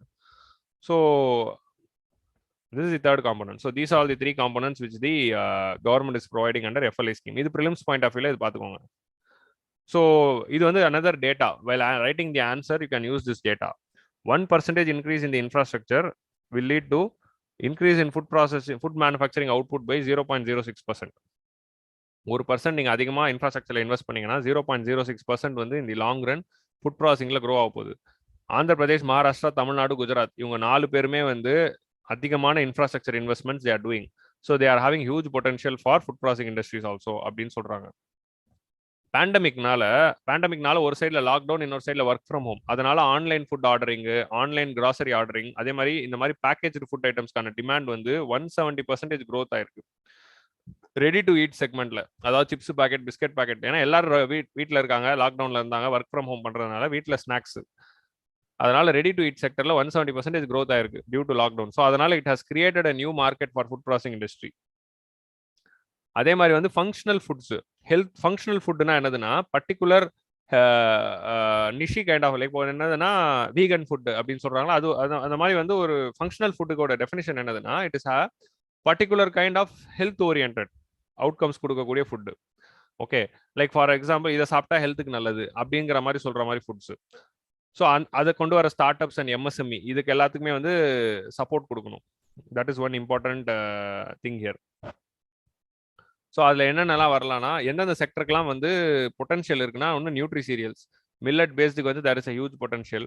Plan based proteins, plant based ப்ரோட்டீன்ஸ்னா என்னதுன்னா soya and meal maker அதெல்லாம் சொல்லுவாங்களா, soya பீன்ஸில் வந்து they'll be doing this. Lot of mock meats எல்லாம் வருது. இந்த வீகன் மார்க்கெட் வந்து slowly it is growing. Veganism and vegan market. அதனால அவங்கலாம் என்ன பண்றாங்க, alternative to milk products and meat products பார்க்குறாங்க. லைக் சோயா பேஸ்டு ஆர் இந்த மாதிரி வந்து மாக் மீட்டு ஜாக் ஃப்ரூட்ல இருந்து மட்டன் மாதிரி ஒரு மீல் மேக்கர் மாதிரி பண்றாங்க. ஸோ அதே மாதிரி வந்து ஆல்மண்ட் பட்டர், அதே மாதிரி வந்து ஆல்மண்ட் மில்க், இந்த மாதிரிலாம் வந்து வீகன் ப்ராடக்ட்ஸ் வருது. Fermented food products industry, that is another important industry with respect to alcohol and breweries. Next வந்து ஹெல்த் பார்ஸ்னா என்னதுன்னா, இப்போ இந்த ஹெல்தி பார்ஸ் நியூட்ரிஷன் பார் இருக்குல்ல, லைக் ஸ்னிக்கர்ஸ் மாதிரி. Snickers is example of one bar. அதில் என்னதுன்னா நியூட்ரிஷியஸ் காம்போனன்ட் ஃபுல்லாக இருக்கும். அதை எடுத்து நீங்கள் ஒன்று சாப்பிட்டீங்கனாலே உங்களுக்கு ஒரு மீலுக்கு கிடைக்க வேண்டிய கேலரி ஒரே ஒரு சாக்லேட்லேயே கிடைக்கும். லைக் ஸ்னிக்கருங்கிறது அதுக்கு ஒரு எக்ஸாம்பிள். ஸ்னிக்கர் சாக்லேட் ஒன்று எடுத்து சாப்பிட்டீங்கன்னா ஒரு entire சாப்பாடில் how many calories you are getting, you will get in that one bar itself. So அந்த மாதிரி கேலரி ஓரியன்ட் ஹெல்த் பார்ஸ் எல்லாம் எதுக்கு ரெடி பண்ணுறாங்கன்னா, ட்ராவலிங்கில் இருக்கிறவங்க, டெய்லியும் ஆஃபீஸ் போகிறவங்க, அதிகமாக மேனுவல் ஒர்க் பண்ணுறவங்களுக்குலாம் அது வந்து ஹெல்ப்ஃபுல்லாக இருக்கும். Fortified food is another major sector. ஏன்னா government itself is providing fortification norms. அதாவது ஃபோர்ட்டிஃபைட் ஃபுட்னா என்ன, சால்ட்டில் அயோடின் ஆட் பண்ணியே கொடுக்குறது. அயோடின் கன்சம்ஷன் வந்து கம்மியாக இருக்கிறதுனால அதை பூஸ்ட் பண்ணுங்கிறதுக்காக கவர்மெண்ட் என்ன பண்ணாங்க, எல்லா சால்ட்லையும் அயோடினை சேர்த்து தான் கொடுக்கணும் அப்படின்னு சொல்றதுனால automatically iodine consumption of people increase. அதனால thyroid problems were avoided. So அதனால தான் அயோடைஸ்டு சால்ட்டை சாப்பிடணும் அப்படின்னு சொல்றாங்க. நிறைய பேர் வந்து பூமர் அங்கிள்ஸ்லாம் வந்து வாட்ஸ்அப் மெசேஜை வந்து அனுப்பிட்டு இருக்காங்க, அயோடைஸ் சால்ட்டை சாப்பிடாதீங்க, கல் உப்பு சாப்பிடுங்க அப்படின்னு. தயவு செஞ்சு அதெல்லாம் பண்ணாதீங்க. Iodised salt is good for health. That was introduce mainly to reduce the thyroid problems. இந்த பூமர் அங்கிளுடைய வாட்ஸ்அப் மெசேஜஸ் நம்பாதீங்க. ஸோ அந்த மாதிரி ஃபோர்ட்டிஃபைட் ஃபுட்ஸ் எல்லாமே வந்து we should be supporting. So fortification is another major area which the government is also is providing. Like for example, they are adding nutrition zinc into oil. Refined oil இருக்குல்ல, refined oilல வந்து zinc add பண்றாங்க. அதுதான் வந்து என்ன சொல்றாங்க, G for H gold winner for health அப்படின்னு அதை brand பண்ண ஆரம்பிச்சிட்டாங்க. எல்லா ரீஃபைண்ட் ஆயிலையும் நீங்க ஜிங்க் ஆட் பண்ணணும், நியூட்ரிஷன் ஆட் பண்ணணும் அப்படிங்கிறது ஒரு மேண்டேட். ஸோ அந்த மேண்டேட்காக தான் என்ன பண்றாங்க, ஆயிலுக்குள்ள நியூட்ரிஷன் இருக்கு, இது வந்து அடிஷ்னல் ஆயில், அந்த மாதிரி வந்து they will be doing. Pet food is another very big market. So golden rice is a fortified food. So இந்த செக்டரில் வந்து இப்போ ஃபியூச்சரில் என்னென்ன தேவைன்னா, ஆக்சஸ் டு கிரெடிட். நிறைய பேர் இந்தியாவில் வந்து இது இன்னும் வந்து ஸ்மாலில் தான் இருக்குது, லார்ஜ் ஏரியாவில் இன்னும் டெவலப் ஆகல, எல்லாம் ஸ்மால் ஸ்கேலாக தான் இருக்குது. அந்த ஸ்மால் ஸ்கேல் செக்டருக்கு நம்ம ஆக்சஸ் ஆஃப் ஃபுட் ப்ராடக்ட்ஸ் வந்து we have to boost. So that is very important thing. So access of கிரெடிட்ல வந்து P2P லெண்டிங். P2P லெண்டிங்னா வந்து பியர் டு பியர் லெண்டிங் அப்படின்னு சொல்லுவாங்க. பியர் டு பியர் லெண்டிங்னா என்னதுன்னா, இப்போ நீங்கள் உங்களுக்கு லோன் வேணும்னா நீங்கள் போய் பேங்க்ல வாங்கிக்கிறீங்க, இல்லைனா வந்து ஒரு NBFCயில் போய் லோன் வாங்கிக்கலாம். பியர் டு பியர் லெண்டிங்னா என்னதுன்னா, there will be just a platform, Amazon மாதிரி ஒரு பிளாட்ஃபார்ம். காசு வச்சிருக்கிறவங்களாம் என்ன சொல்லுவாங்க, என்கிட்ட காசு இருக்கு, யாருக்கா லோன் வேணுமா அப்படின்னு கேட்பாங்க. காசு வேணுங்கிறவங்க அங்கே போயிட்டு அவங்க கிட்ட இருந்து லோன் வாங்கிக்கலாம். ஸோ அமேசான்ல என்ன இருக்கு, sellers are selling the products, buyers are coming and buying it. கரெக்டா? அமேசான் என்ன பண்றாங்க, பிளாட்ஃபார்ம் மட்டும் சப்போர்ட் பண்றாங்க. அதே மாதிரி தான் இப்போ யூடியூப் என்ன பண்ணுது, content makers are putting the video and content viewers are coming and seeing the video, and YouTube is just providing the platform. அதே மாதிரி companies will just provide the platform. Policybazaar அந்த மாதிரி யார் யார்கிட்ட எல்லாம் ப்ராடக்ட்ஸ் இருக்கோ அவங்க வந்து அவங்களோட ப்ராடக்ட்டை லிஸ்ட் பண்ணுவாங்க, யார் யாருக்கெல்லாம் வேணுமோ அவங்க போய் வாங்கிக்கலாம். Policy Bazaar is a very good example of P2P lending. So அந்த மாதிரி வந்து P2P lending மாடலை வந்து இந்தியாவில் ஃபார்மலைஸ் பண்ணோம்னா ரூரல் கிரெடிட், இந்த மாதிரி ஸ்மால் ஏரியாஸ்க்கு credit availability will be higher. So UK model வந்து நம்ம அதில் ஃபாலோ பண்ணலாம் அப்படின்னு சொல்றாரு. இப்போ நீங்க யூகே மாடல்லாம் போய் படிக்கணும்னு அவசியமே இல்லை, P2P lending யூகே மாடல் அவ்வளவுதான். ஜஸ்ட் இது ஆன்சர் ரைட்டிங்ல எழுதினாலே போதும், no need to go and study and explain. Answer ரைட்டிங்ல P2P lending of UK model should be adopted for micro financing அப்படின்னு ஒரு பாயிண்ட் எழுதுனா போதும். UK P2P model UK model underline பண்ணிட்டாலே போதும். Mains answer writing this is enough. No need to go and study UK model or P2P lending in detail. உங்களுக்கு புரியுதா? Answer ரைட்டிங்ல அவ்வளவுதான் தேவை. முத்ரா லோன்ஸை இன்னும் பூஸ்ட் பண்ணலாம். அதே மாதிரி trade receivable discounting system. So trade receivable discounting சிஸ்டம்னா என்னதுன்னா, பில் டிஸ்கவுண்டிங் சிஸ்டம் அப்படிங்கிற ஒரு கான்செப்ட் இருக்கு. அதனால என்ன ஆகுதுன்னா, like working capital for the நிறைய கம்பெனிஸ்க்குலாம் வந்து லைக் பிசினஸ்க்குலாம் பேமெண்ட் இமீடியட்டா வராது. கூட்ஸ் எல்லாம் நீங்க அனுப்பிடுங்க, 3 மாசம் கழிச்சு பேமெண்ட் தரேன் அப்படிதான் இருக்கும். சரக்கு பாட்டிக்கு வந்துடும், பேமெண்ட் வந்து ஒரு 3 மாசம் கழிச்சு இல்ல 2 மாசம் கழிச்சு தான் கொடுப்பாங்க. அப்படிதான் பிசினஸ் செக்டர்லாம் நடக்குது. பட் யாருக்கா அந்த மாதிரி வந்து லைக் என்னதுன்னா, லைக் பர்சன் நீங்க வந்து ஒரு பொருளை வித்திருப்பீங்க, பட் உங்களுக்கு பேமெண்ட் வந்து 3 மாசம் கழிச்சு தான் வருதுன்னா, ராமெட் நீங்க பண்ண சேல்ஸுக்கு உங்களுக்கு இமீடியட்டா காசு வேணும்னா அந்த இன்வாய்ஸை கொண்டு போயிட்டு நீங்க இந்த TREDS சிஸ்டம்ல போய் டிஸ்கவுண்ட் பண்ணிக்கலாம். TREDS சிஸ்டம்ல உங்களோட இன்வாய்ஸை நீங்க அப்லோட் பண்ணிட்டீங்க அப்படின்னா, உங்ககிட்ட இருந்து பொருள் வாங்கினவருக்கு குட் கிரெடிட் ரேட்டிங் இருந்ததுன்னா, ஒரு ஃபினான்ஸ் ஒரு பேங்க் கிட்ட இருந்து அந்த காசை நீங்க வாங்கிக்கலாம். பேங்க் என்ன பண்ணும், அந்த பில் அந்த காசை வந்து அந்த பர்டிகுலர் பையர் கிட்ட இருந்து காசை வாங்கிப்பாங்க. இப்போ so this is called as financial discounting. So சிம்பிளா உங்களுக்கு வந்து லைக் புரியுற மாதிரி ஒரு பிரீஃபா ஜஸ்ட் எக்ஸ்பிளைனிங். பையர் இருக்காங்க, செல்லர் இருக்காங்க. So buyer is buying the goods and paying the have to pay money, but money வந்து 3 months கழிச்சு தான் வரும். ஸோ செல்லருக்கு இமீடியட்டா காசு வேணும்னா என்ன பண்ணலாம், இந்த பில் இருக்குல்ல, பையருக்கு நான் வித்தேங்கிற இந்த பில்லை போயிட்டு இந்த டிஆர்இடிஎஸ் சிஸ்டம்ல வந்து சப்மிட் பண்ணாங்கன்னா பேங்க் வந்து என்ன பண்ணிடுவாங்க, any financial institution or bank வந்து they will provide money to particular seller and they will get the bill. இந்த பில்லை வந்து என்ன பண்ணலாம், அவங்க வந்து என்ன பண்ணுவாங்க, 3 மாசம் கழிச்சு பையர் கிட்ட இருந்து இது வாங்கிப்பாங்க. இதுக்கு இவங்கள்ட்ட ஒரு சார்ஜ் வந்து எடுத்துக்கிறாங்க, அவ்வளவுதான். So this is how the system will work.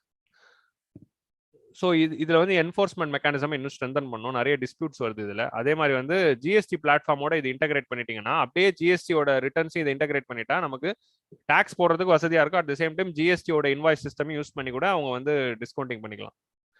So இந்த மாதிரி 3 வே ஃபார்வர்ட் தராங்க டு பூஸ்ட் தி ஃபினான்சிங். இந்த 3 வே ஃபார்வர்ட் வந்து வெறும் ஆக்சஸ் டு கிரெடிட்டுங்கிறது வந்து வெறும் ஃபுட் ப்ராசஸிங் இண்டஸ்ட்ரிக்கு மட்டும் இருக்க ப்ராப்ளம் இல்லை, அக்ரிகல்ச்சருக்கு இருக்க ப்ராப்ளம், எனி ரூரல் இண்டஸ்ட்ரிக்கு இருக்க ப்ராப்ளம், எனி எம்எஸ்எம்இ செக்டருக்கு இருக்க problem. For all this area you can right the same points. இதே பாயிண்ட் நீங்க எல்லாத்துக்கும் எழுதலாம். ஜென்ரலா எம்எஸ்எம்இனாலே இந்த பாயிண்ட் எழுதலாம். So next editorial is about informality in the Indian economy.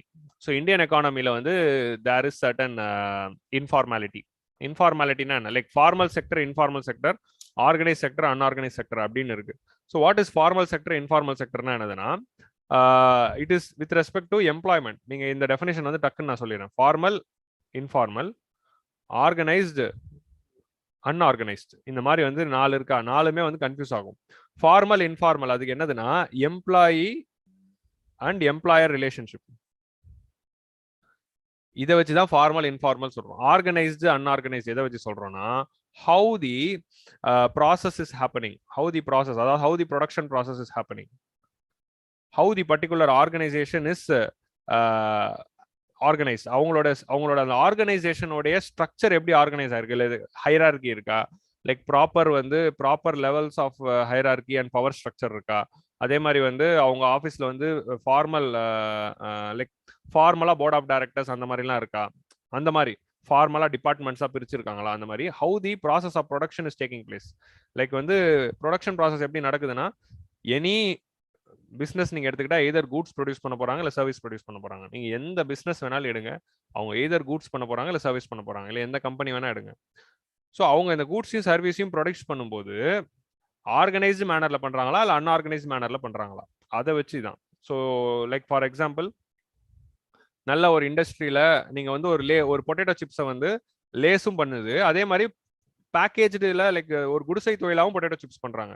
Lace அந்த பொட்டேட்டோ சிப்ஸ் பண்றது ஆர்கனைஸ்டு செக்டர், ஒரு பெரிய இண்டஸ்ட்ரி வச்சு ஃபார்மலா பண்றாங்க, கவர்மெண்ட் கிட்ட ரெஜிஸ்டர் பண்ணிருப்பாங்க. Organise sector are government registered, unorganise sector are not registered. அதுவே ஒரு குடிசை தொழில சிப்ஸ் செஞ்சு வைப்பாங்க, தெருமுனை கடைகளையும் சிப்ஸ் செஞ்சு வைப்பாங்க. சிப்ஸ் கடையில எல்லாம் ஹாட் சிப்ஸ் அப்படிங்கிற கடை இருக்கும், எல்லா ஊர்லயும் இப்போ ஹாட் சிப்ஸ் அப்படிங்கிற ஒரு கடை வருது, and there also they're selling chips. So they're unorganise sector. Formal informal employer relationship, அதாவது அவங்களுக்கு வந்து இபிஎஃப் சப்போர்ட் இருக்கும், கேஷுவல் லீவு, அதே மாதிரி வந்து பெய்டு லீவ்ஸ் இருக்கும், மெடிக்கல் லீவ்ஸ் இருக்கும், எவ்ரி வீக்ல சாட்டர்டே சண்டே லீவ் இருக்கும். அந்த மாதிரி வந்து எல்லாமே வந்து ஒரு எம்ப்ளாயர் ரிலேஷன்ஷிப் வந்து ஒரு ஃபார்மல் கான்ட்ராக்ட்ல இருக்கும். ரிட்டையர்மெண்ட்க்கு அப்புறம் பென்ஷன் இருக்கும். இந்த மாதிரி வந்து ஒரு ஃபார்மல் ஸ்ட்ரக்சர்ல இருக்கிறது ஃபார்மல் இன்ஃபார்மல். இந்தியாவில் இருக்கிற எம்ப்ளாய்மெண்ட்ல 90% ஆஃப் தி எம்ப்ளாய்மெண்ட் வந்து இந்தியாவில் இன்ஃபார்மல். ரெஸ்ட் ஆஃப் தி 10% தான் வந்து இந்தியாவில் இருக்க எம்ப்ளாய்மெண்ட் ஃபார்மல். இந்தியாவில் இருக்கிற எம்ப்ளாய்மெண்ட்ல 90% இன்ஃபார்மலா இருக்கு, 10 தான் ஃபார்மலா இருக்கு. லைக் இவங்க ஃபார்மாலிட்டி எதை வச்சு டிஃபைன் பண்றாங்கன்னா பிஎஃப், லைக் இபிஎஃப்ஓல நீங்க பிஎஃப் கட்டுறீங்களா, அதை வச்சுக்கிட்டு ஒரு டெஃபினேஷன் எடுத்துக்கிட்டு நீங்க கிளாஸிஃபை பண்ணும்போது 90:10 தான் ப்ரொபோர்ஷன். ஸோ எதனால ஒரு நாட்டில் இவ்வளோ பெரிய இன்ஃபார்மல் எக்கானமி இருக்கு, why employer relationship is not formal and why so much of informality அப்படின்னு பாக்குறப்ப 2 ஆர்குமெண்ட் வருது. ஓகே, இந்த ரீசன் ஃபார் திஸ் அப்படிங்கிறது பார்க்கும்போது ஒன்று வந்து ஃபிஸ்கல் பெர்ஸ்பெக்டிவ், இன்னொன்று வந்து என்னதுன்னா structural and historical practice. Fiscal பெர்ஸ்பெக்டிவ்ல என்ன சொல்றாங்கன்னா, ஃபிஸ்கல் பெர்ஸ்பெக்டிவ் படி என்னதுன்னா, இவங்கெல்லாம் வந்து ஃபார்மலா வந்து கவர்மெண்ட் கிட்ட ஒரு ரெஜிஸ்டர் பண்ணாததுனால தான் இன்ஃபார்மாலிட்டி அதிகமா இருக்கு அப்படின்னு சொல்றாங்க. கவர்மெண்ட் கிட்ட ஒழுங்கா ரெஜிஸ்டர் பண்ணியிருந்தாலே அவங்க ஃபார்மலா இருப்பாங்க. ஸோ இன்ஃபார்மாலிட்டிக்கு மெயின் காரணம் என்ன அப்படின்னு நீங்க பார்க்கும்போது,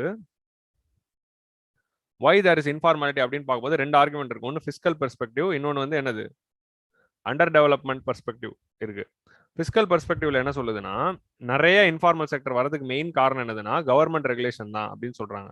கவர்மெண்ட் ரெகுலேஷனும் கவர்மெண்ட் நார்ம்ஸும் வந்து ரொம்ப ஸ்ட்ரிக்டா இருக்கிறதுனால people are not coming into formal. இப்போ ஃபார்மல் செக்டருக்குள்ள வந்துட்டா இந்த கவர்மெண்ட் ரெகுலேஷன் எல்லாம் ஃபாலோ பண்ணணும், கவர்மெண்ட் நார்ம்ஸ் எல்லாம் ஃபாலோ பண்ணணும்.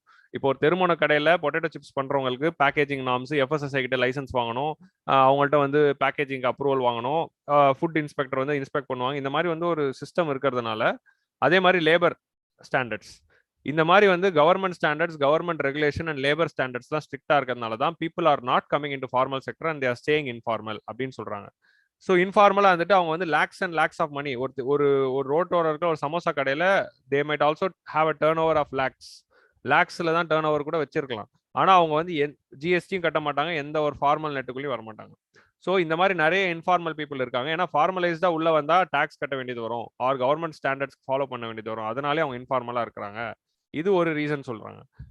This is the main reason. So government இப்போ வந்து இவங்களெல்லாம் எப்படி ஃபார்மல் ஆக்கலாம்னா, கவர்மெண்டோடைய நார்ம்ஸ் எல்லாம் கொஞ்சம் ஈஸ் பண்ணிட்டா, strict norms of the government, strict standards of the government, labor standards of the government லாம் கொஞ்சம் ஈஸ் பண்ணிட்டா automatically these people will come into the formal sector அப்படிங்கிறது ஒரு ஆர்குமெண்ட். another ஆர்குமெண்ட் வந்து என்ன சொல்றாங்க, not in all areas government ரெகுலேஷனால இன்ஃபார்மல் இல்ல, under development is the main reason.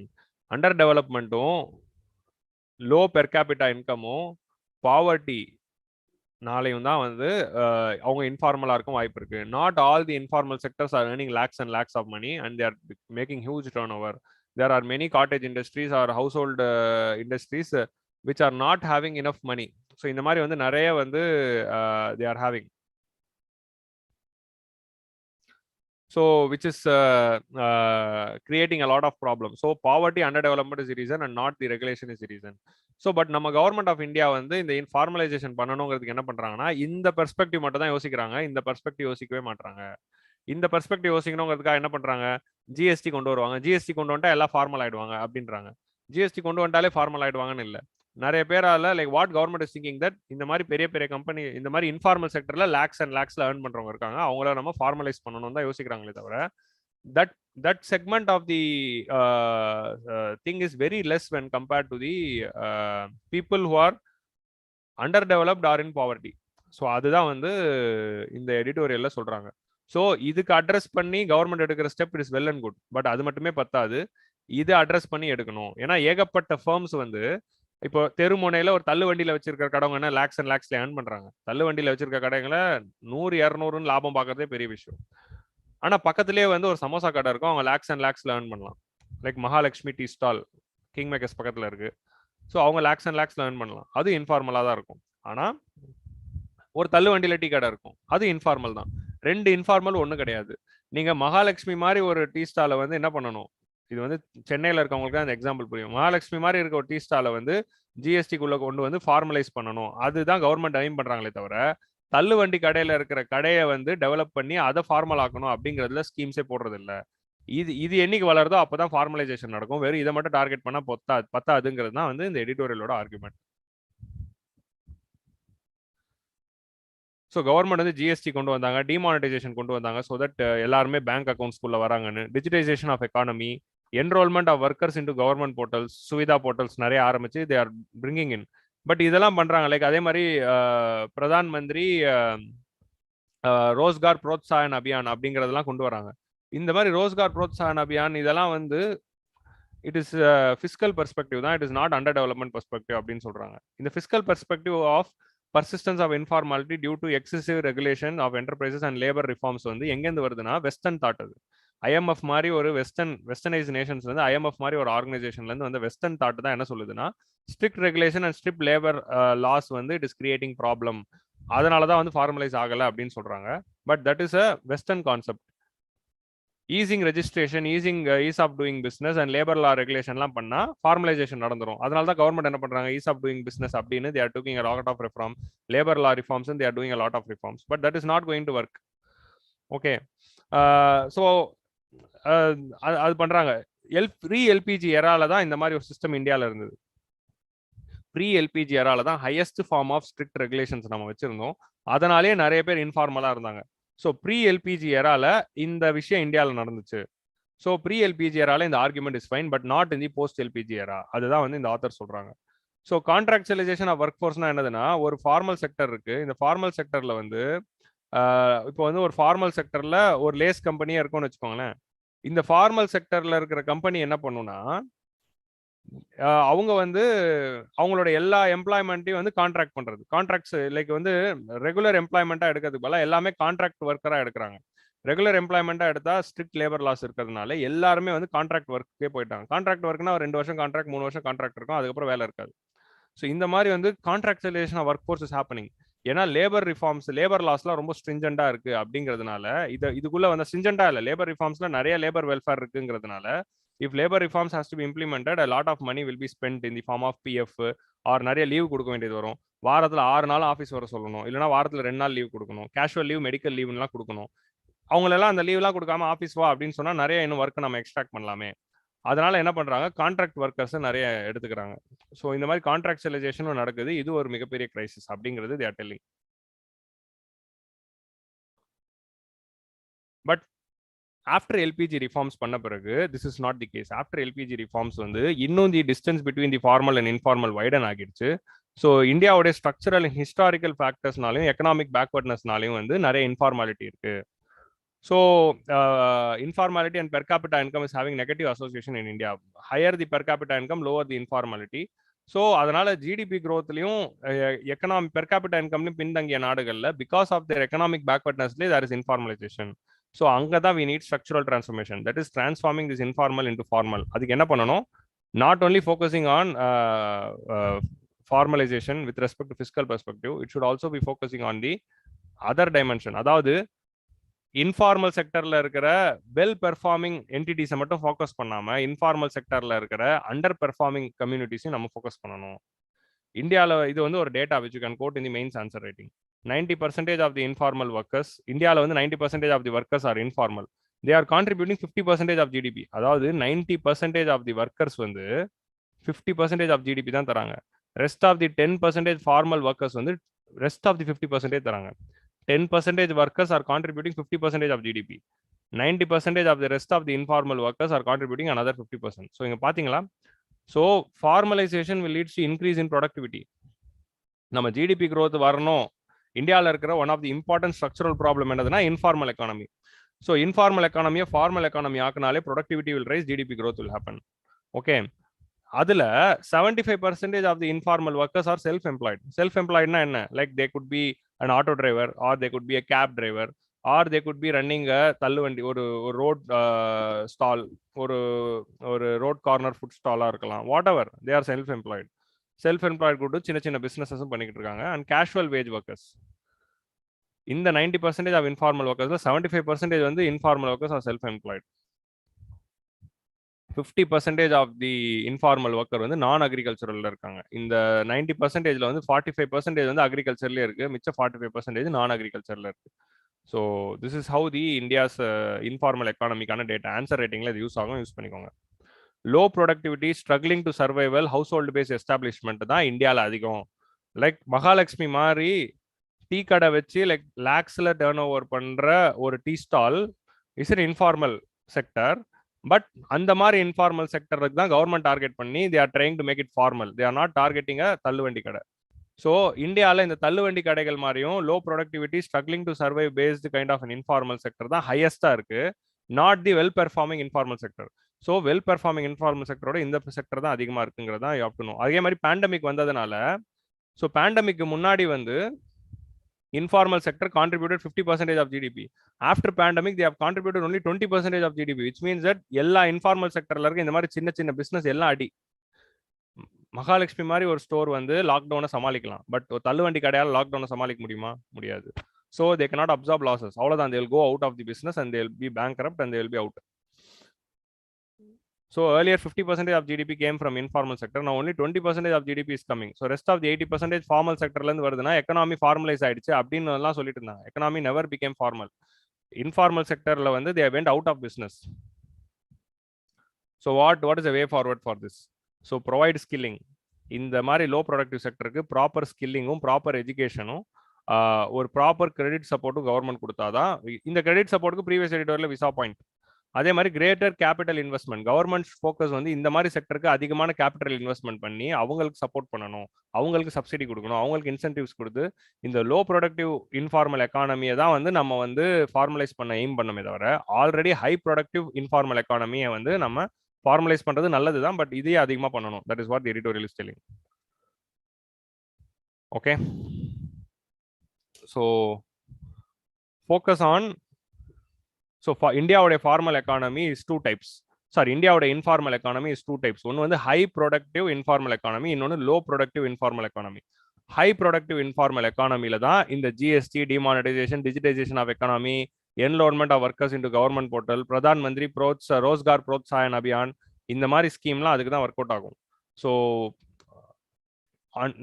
Unproductive informal செக்டரை focus பண்றதுக்கு you take steps. That is what is going to provide a lot of leaps in the India's economy. அப்படிங்கிறது தான் author is telling. Editorial of the day is about macroeconomic uncertainties. We are going to have a budget. So actually வந்து I've taken points from this editorial and also I've taken point from the Rangarajan's editorial. Rangarajan sir ஓட editorial இருந்தது. He was former RBI governor and he has written an editorial. அந்த editorial இருந்து I've taken points. So government budgetingல before budget what can be the fiscal consolidation roadmap. So இப்போ நமக்கு budget வரப்போகுது. இந்த பட்ஜெட்ல what should be our fiscal policy? What should be our fiscal பாலிசினா accommodative policy இருந்தால் தான் பெட்டர்ன்றாங்க. Like because our economy is in the is affected because of the pandemic. ஒரு சைடில் economy is affected because of pandemic.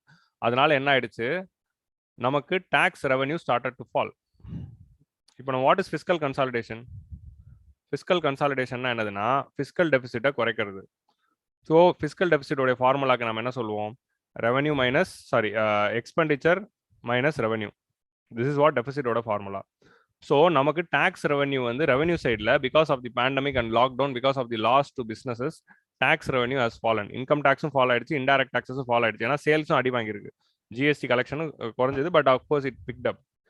So what is fiscal consolidation? Either you will be reducing the you will be either to try either you will be trying to increase the revenue or you will be trying to reduce the expenditure. Expenditure குறைக்கிறதுனாலையும் இல்லைனா revenue increase பண்ணுறதுனாலையும் நம்ம fiscal டெபிசிட்டை control பண்ணலாம். எக்ஸ்பெண்டிச்சரை குறைச்சிட்டா fiscal deficit கம்மியாயிடும், or revenue boost பண்ணிட்டாலும் ஃபிஸ்கல் டெபிசிட் குறைஞ்சிடும். பட் பேண்டமிக்னால ஆல்ரெடி இந்த சைடில் ரெவன்யூ பெரிய அடி வாங்கியிருக்கு. ஸோ இப்போ கவர்மெண்ட் வந்து ஃபிஸ்கல் டெபிசிட்டை கண்ட்ரோல் பண்ணுறதுக்கு எக்ஸ்பெண்டிச்சரை குறைக்கலாம்னா economy is in the recession. Economy ரெசெஷன்ல இருக்கிறப்போ according to counter cyclical fiscal policy what we have to do? Counter cyclical fiscal policy படி எக்கனாமி ரெசெஷன்ல இருக்கிறப்போ government expenditure should rise. Government expenditure rise பண்றது தான் பெட்டர் பாலிசி. ஸோ ரெவன்யூவும் கம்மியா இருக்கு, எக்ஸ்பெண்டிச்சரும் rice பண்ணணும். அப்படிங்கிற போது fiscal deficit is going to shoot up. So அதனால தான் வந்து கவர்மெண்டோட ஃபிஸ்கல் டெபிசிட் 9.5% ஆஃப் தி ஜிடிபிக்கு போயிடுச்சு. Our present fiscal deficit is in the 9.5. So our fiscal deficit went to almost 9.5% of GDP. So நம்மளுடைய எஃப்ஆர்பிஎம் ஆக்ட்ல what the target was given? FRBM ஆக்டோட target was 3%. So till 2019 we had some 3.5 to 3.6% of fiscal deficit. Now because of pandemic reduced revenue and increased expenditure 9.5% of GDP ஆயிடுச்சு. So இந்த மாதிரி ஒரு கண்டிஷன்ல இந்த பட்ஜெட்ல what should be our fiscal deficit டார்கெட்னா author என்ன சொல்றாங்கன்னா அகாமடேட்டிவ் ஸ்டான்ஸுக்கு போக சொல்றாங்க. So what is accommodative stance? அப்படி மீனிங் என்னதுன்னா accommodative stance means you should not try to reduce the expenditure. ஏன்னா இப்போ நம்ம எக்ஸ்பெண்டிச்சரை ரெடியூஸ் பண்ணிட்டோம்னா ரெசெஷன்ல இருந்து எக்கானமி வெளியே வராது. ஸோ அதனால you can never reduce the expenditure. You try to continue the same expenditure and try to do more capital expenditure. அதிகமான capital expenditure பண்ணுங்க. கேபிட்டல் எக்ஸ்பெண்டிச்சர்னா மோஸ்ட்லி இந்த இன்ஃப்ராஸ்ட்ரக்சர் செக்டர்ல கேபிட்டல் எக்ஸ்பெண்டிச்சரே பண்ணுங்க. எக்ஸ்பெண்டிச்சர்ல தயவு செஞ்சு கை வைக்காதீங்க. Take steps to increase the tax collection. இதுதான் accommodative stance. Accommodative stance னா என்னதுன்னா continuing with the same expenditure level and trying to focus more on collecting more taxes rather than reducing the expenditure. And developing nationக்கு எக்ஸ்பெண்டிச்சர்லாம் reduce பண்ணக்கூடாது. ரிசெஷன்ல இருக்க போது எக்ஸ்பெண்டிச்சரை ரெடியூஸ் பண்ணா economy will never pick up. So don't touch in the expenditure side. Do the expenditure but focus to do more on capital expenditure and revenue sideல try to increase it more and try to control the fiscal deficit. அவ்வளவுதான். அதையும் தாண்டி fiscal deficit high ஆனா high ஆயிட்டு போகுது. அதுதான் வந்து author சொல்றாங்க. That is accommodative stance. Economy is facing a lot of macro economic uncertainties. இந்த பட்ஜெட் வரும்போது நமக்கு மேக்ரோ எக்கனாமிக் அன்சர்டனிட்டிஸ் ரொம்ப அதிகமா இருக்கு. என்னென்னலாம் மேக்ரோ எக்கனாமிக் அன்சர்டனிட்டிஸ் இருக்குன்னா ஃபெடரல் ரிசர்வ் ஆஃப் யூஎஸ்ஏவோட ஃபெடரல் ரிசர்வ் வந்து அவங்களுடைய இன்ட்ரெஸ்ட் ரேட்டை ஹைக் பண்ணலான்னு இருக்காங்க. யூஎஸ்ல இப்போ இன்ட்ரெஸ்ட் ரேட்டை ஹைக் பண்ணிட்டாங்கன்னா இப்போ இந்தியாவில் வந்து ரெப்போ ரேட் 4ல இருக்கு, யூஎஸ்ல வந்து சம் 0.5லயோ 0.4லயோ இருந்தது. இப்போ இவங்க இதை இப்போ கம்பேரிட்டிவலா பார்க்கும்போது இந்தியாவில் இன்வெஸ்ட் பண்ணா அதிகமான ரிட்டர்ன்ஸ் வரும். இந்தியாவில் ரெப்போ ரேட் இவ்வளோ இருக்குன்னா லெண்டிங் ரேட் அதுக்கு ஏற்ற மாதிரி இருக்கும். யூஎஸ்ஏல லெண்டிங் ரேட் ரொம்ப கம்மியா இருக்கும். ஸோ இப்போ இன்வெஸ்டர்ஸ்க்குலாம் இப்போ எந்த ஊர்ல அதிக இன்ட்ரெஸ்ட் ரேட் இருக்கோ அங்கே தான் இன்வெஸ்ட் பண்ணுவாங்க. இஃப் தேர் இன்வெஸ்ட் அந்த எக்கானமியில் if they're investing they'll get more returns. இப்போ யூஎஸ் எக்கானமிலே வந்து they're trying to increase their interest ரேட்னா கண்டிப்பா வந்து இந்தியாவில் இருக்க இன்வெஸ்ட்மெண்ட்லாம் க்ரௌட் அவுட் ஆயிட்டு every investor will go to US economy. So யூஎஸ்ல வந்து அவங்களுடைய ஃபெடரல் ரிசர்வ்ல they are planning to increase the interest rate. அப்படி இருக்கும்போது RBI is forced to increase the repo increase பண்ணணுங்கிற ஒரு ஃபோர்ஸ்ல இருக்காங்க. ஆல்ரெடி எக்கனாமி ரிசெஷன்ல இருக்கு, அதுல இருந்து ரெக்கவர் பண்ணணுங்கிறதுக்காக தான் we try to maintain the repo at 4%. No because of the federal rates action கண்டிப்பா வந்து பிப்ரவரியில மிஸ் ஆச்சுன்னா ஏப்ரல்ல இந்த 2 மந்த்ல we can see an increase in repo rate அப்படிங்கிற மாதிரி வந்து author is telling. But repo rate increase பண்ணிட்டா money supply will be affected. ரெசெஷன்ல இருந்து எக்கனாமி ரெக்கவர் பண்றதுக்கு you need money supply. So இந்த டயலமா இருக்கு. ஸோ ரெப்போ ரேட் இன்க்ரீஸ் பண்ணலாமா வேணாமா இந்த டயலமால மாட்டிக்கிட்டு இருக்காங்க. இன்னொரு மிகப்பெரிய ப்ராப்ளம் என்னதுன்னா இன்ஃப்ளேஷன் வந்து ஆல்ரெடி வந்து 5% இருக்கு. சிபிஐ வந்து ஆல்மோஸ்ட் 5% வருதுச்சுன்னா இன்னும் கொஞ்சம் இப்போ நீங்க ரெப்போ ரேட்டை வந்து இன்க்ரீஸ் பண்ணணும் அப்படிங்கிற ஒரு நீடும் வருது. ஸோ இந்த மாதிரி பல கன்ஃபியூஷன்ஸ்ல வந்து மாட்டிக்கிட்டு இருக்காங்க. Another issue. ஸோ அதுதான் அடுத்த பாயிண்ட்ல WPI பார்த்தீங்கன்னா 14%, சிபிஐ 5% இருக்கு. பட் இது வந்து it is not because of money supply. Money supply வந்து நம்ம 4% மெயின்டைன் பண்றதுனால இன்ஃப்ளேஷன் ஆகல.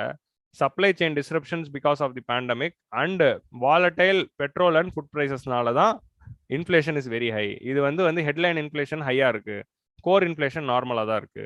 ஸோ அதனால வந்து don't get carried away by the inflation data அப்படின்னு சொல்றாங்க.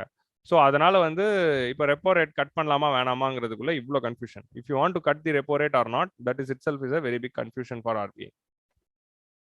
Because in order to recover the economy from recession, you need to do the interest rate, low interest rate. இப்போ interest ரேட்டை rice பண்ணீங்கன்னா money supply கம்மியாகும், ரிசெஷன்ல இருந்து வெளியே வர முடியாது. ஸோ இந்த மாதிரி ஒரு சுச்சுவேஷன்ல மாட்டிக்கிட்டாங்க. கிராஸ் என்பிஏ வந்து பிஃபோர் பேண்டமிக் 2019ல it was 6.9%. Now it is going to before pandemic it was almost 4% தான் இருந்தது. ஓகே, 2019ல 4% தான். பேண்டமிக் வந்த பிறகு 2021ல தான் வந்து it became 6%. Now it is going to increase to 9.5%ன்றாங்க. 2022ல அது 9.5% வரைக்கும் என்பிஏ போகிறதுக்கு வாய்ப்பு இருக்கு. That is non performing assets of banks, amount of loans which is not coming back to bank. அதனால பேங்க் வந்து லாசஸ். ஸோ இந்த மாதிரி non performing assets of the bank வந்து it is going to increase to 9.5% and it is going to create a severe stress. அதனால banking sector is going to have a severe stress. That is a problem. Bond yields. So bond ஈல்டுனா என்ன? Bond ஈல்டுக்கும் கவர்மெண்டோட பாரோயிங்க்கும் bond ஈல்டுக்கும் lending ரேட்ஸ்க்குள்ள relationship I am not going to explain no, because இது explain பண்ணோன்னா half an hour I need. So I have explained already in a video called Operation Twist. Operation Twist பத்தி I have explained a video in our same KingMakers YouTube channel. Operation Twist Adil நீங்க search பண்ணீங்கன்னா you will get this video. See that video to understand what is bond yield and how it is impacting the government expenditure. Okay, அந்த ரிலேஷன்ஷிப்பை புரிஞ்சுக்கணும்னா அங்கே பாருங்க. இப்போதைக்கு நான் வந்து ரிலேஷன்ஷிப் மட்டும் சொல்லிடுறேன். If bond yield is very high, government security ஓடைய interest rate also will be high. அதனால government if they want to borrow money by releasing government security na they have to pay higher interest and borrow. So bond yield லோவா இருந்தாதான் government security borrowing லோவா இருக்கும், government வந்து சீப்பா வந்து borrow பண்ணலாம். If bond yield is very high, government security ஓட coupon rate is going to be very high. அதனால government have to pay more interest. So அந்த bond yield குறைக்கிறதுக்கு தான் Operation Twist was done. Operation Twist ஓட main எய்மே bond yield குறைக்கிறதுக்கு தான். இப்போ இந்த பிஃபோர் பட்ஜெட் வந்து பாண்ட் ஈல்டு வந்து திருப்பி வந்து ரொம்ப ஹையா போயிட்டு இருக்கு. மோர் தென் 6% போயிட்டு இப்போ 6.6% இருக்கு. So repo rate is only at 4, but bond yield வந்து 6% இருக்கிறதுனால government security borrowing is very காஸ்ட்லியா இருக்கணும். ஸோ அதனால ஒரு சைட்ல வந்து கவர்மெண்ட் எக்ஸ்பெண்டிச்சர் வந்து அதிகமாக மெயின்டைன் பண்ணணும், அதுக்கு நிறைய பாரோ பண்ணணும். ஃபிஸ்கல் டெபிசிட் 9.5 போகுது, கவர்மெண்ட் பாரோயிங்கும் காஸ்ட்லி ஆக போகுதுன்னா கவர்மெண்ட்டுக்கு நிறைய லாஸ் வர்றது. ஃபிஸ்கல் டெபிசிட் ஸ்ட்ரெஸ்ஸும் டெட் மேனேஜ்மெண்ட் ஸ்ட்ரெஸ்ஸும் வந்து ஹையா இருக்க போகுது திஸ் இயர். நம்மளுடைய fiscal deficit is going to reach it's already 9.5 for 2021-22. இந்த வருஷத்தோட ஃபிஸ்கல் டெபிசிட் வந்து 9.5% ஆஃப் ஜிடிபி. இந்த ஃபிஸ்கல் டெபிசிட்ல ரெவன்யூ டெபிசிட்டோட ஷேர் வந்து 26%, கேபிட்டல் டெபிசிட்டோட ஷேர் வந்து 24%. So revenue account capital account ரெண்டு இருக்குல்ல, ரெவன்யூ அக்கௌண்ட்ல இருக்கிறது ரெவன்யூ டெபிசிட், கேபிட்டல் அக்கௌண்ட்ல இருக்கிறது capital deficit. So revenue deficit is 76% of fiscal டெபிசிட்னா capital deficit is low, revenue deficit is high, which means that your budget is inefficient. Which budget is a good budget? Deficit budget is a good budget, but that deficit should be in the capital side, not in the revenue side. அப்போதான் அது ஒரு நல்ல budget. But நம்மளோடது பாருங்க, almost 75% of the fiscal deficit is revenue deficit. Only 25% தான் capital deficit. This is a stress on the government. ஏன்னா கவர்மெண்ட்டுக்கு வந்து revenue expenditure is very high. So இந்த மாதிரி பல அன்சர்டனிட்டிஸில் தான் இந்த பட்ஜெட்டை நம்ம போட போகிறோம். எப்படி நம்ம எக்கனாமியை ஸ்ட்ரென்தன் பண்ண போகிறோம், இதை பற்றி டீட்டெயில்டாக வந்து we will be discussing in the economic survey. Economic survey will be released on Monday அன்னைக்கு எக்கனாமிக் சர்வே வந்து ரிலீஸ் ஆகிடும். பொதுவாக வந்து will have economic survey session in the 3rd week of பிப்ரவரியில் வச்சிருவோம். ஆனால் இந்த வாட்டி வந்து I M not planning to conduct it on February. Okay, since I am having work in the February, I will be conducting the economic survey session in March. பிப்ரவரியில் economic survey நடத்தலைங்கிறதுனால don't panic. பிப்ரவரியில் நடத்த வேண்டிய economic survey session I am going to conduct in the March. So wait till the March and attend my economic survey session. Those are interested to attend my economic survey session, wait till the March. மார்ச்சில் கண்டிப்பாக there will be the session. I will not miss economic survey session. So March economic survey இப்போ பிப்ரவரியில் வந்தாலும் அதை படிக்கணுங்கிற temptation இருக்கும். நீங்கள் பேசிக்காக what ever you want to read in Hindu அதை ரீட் பண்ணி வச்சுக்கோங்க. டீடைல்டு செஷன் வந்து மார்ச்சில் நடந்த பிறகு பார்த்துக்கலாம். ஓகே,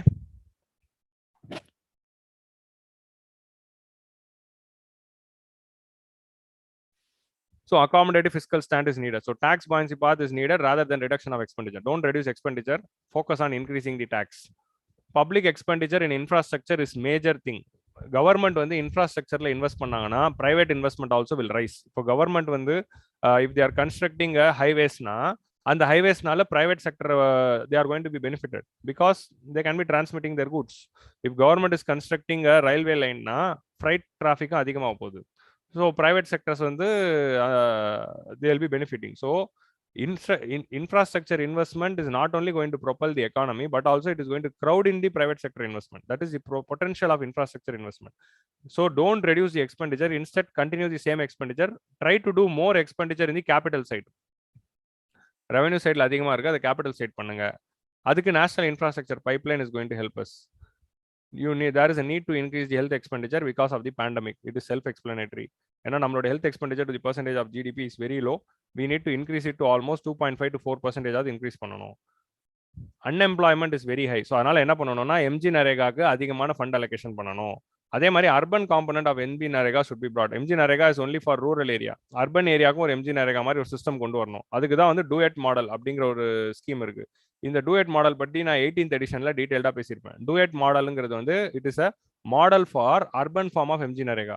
ஸோ அந்த அர்பன் ஃபார்ம் ஆஃப் எம்ஜி நரேகாவை 18th எடிஷன்ல I would have discuss see that. And food செக்யூரிட்டியை ஃபோக்கஸ் பண்ணணும் பிகாஸ் people are suffering. So government need to spend more on MG Narega and urban model of MG Narega on create பண்ணனும்.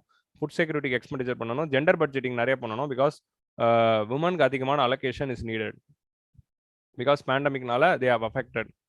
So அதே மாதிரி 15th finance commission recommendations படி government should appoint a committee. Government should appoint a intergovernmental committee consisting of union government, state government and economists. இவங்க மூணு பேர் இருக்கிற ஒரு கமிட்டியை form பண்ணி what will be the fiscal consolidation roadmap? Fiscal consolidation roadmap for next decade என்னவா இருக்க போகுதுங்கிறத decide பண்றதுக்கு government should appoint a committee. ஏன்னா ஃபிஸ்கல் டெபிசிட் இஸ் 9.5. இந்த வருஷம் அதை வந்து 10க்கு மேல கூட ஃபிஸ்கல் டெபிசிட் போகலாம். ஆர் கவர்மெண்ட் என்ன சொல்றாங்க, அதை நாங்கள் 6க்கு குறைக்க போறோம் அப்படின்றாங்க. ஸோ எப்படியா இருந்தாலும் ஃபிஸ்கல் டெபிசிட் இஸ் ஹை. அதை கண்ட்ரோல் பண்றதுக்கு we need a road map. அந்த ரோட் மேப் தான் 2017ல NK Singh committee gave. But we never implemented it. Now that recommendation of NK Singh it is old recommendation. So we need a new committee. We will be giving the recommendation for fiscal consolidation. So that is what this editorial is telling. So note down the data. In the data தான் ரொம்ப முக்கியம். இதை பத்தி இன்னும் டீடைல்டா we will be discussing in economic survey. So in economic survey, the same topic, that is fiscal policy, monetary policy, inflation, எல்லாமே it will be discussed in the current affairs point of view in detail. So economic survey session will be happening in March 2nd week or 3rd week la I'll be planning it. So wait for it. So thank you guys. We have come to the end of the today's session. If you are having any doubts, you can post in the comment section. நீங்க live chatல போடணும்னு இல்ல, நீங்க அப்புறமா வந்து கமெண்ட்ல போட்டா கூட I'll come and reply. So post your doubts in the comment section. I will come and reply all your doubts. Do the regular revision. Don't stop by seeing once. Take regular notes and do the regular revision. Note down the data. நிறைய data பேசியிருக்கோம். That is going to help you. So thank you. We'll meet in another session of the 5 editorials next week. Bye bye.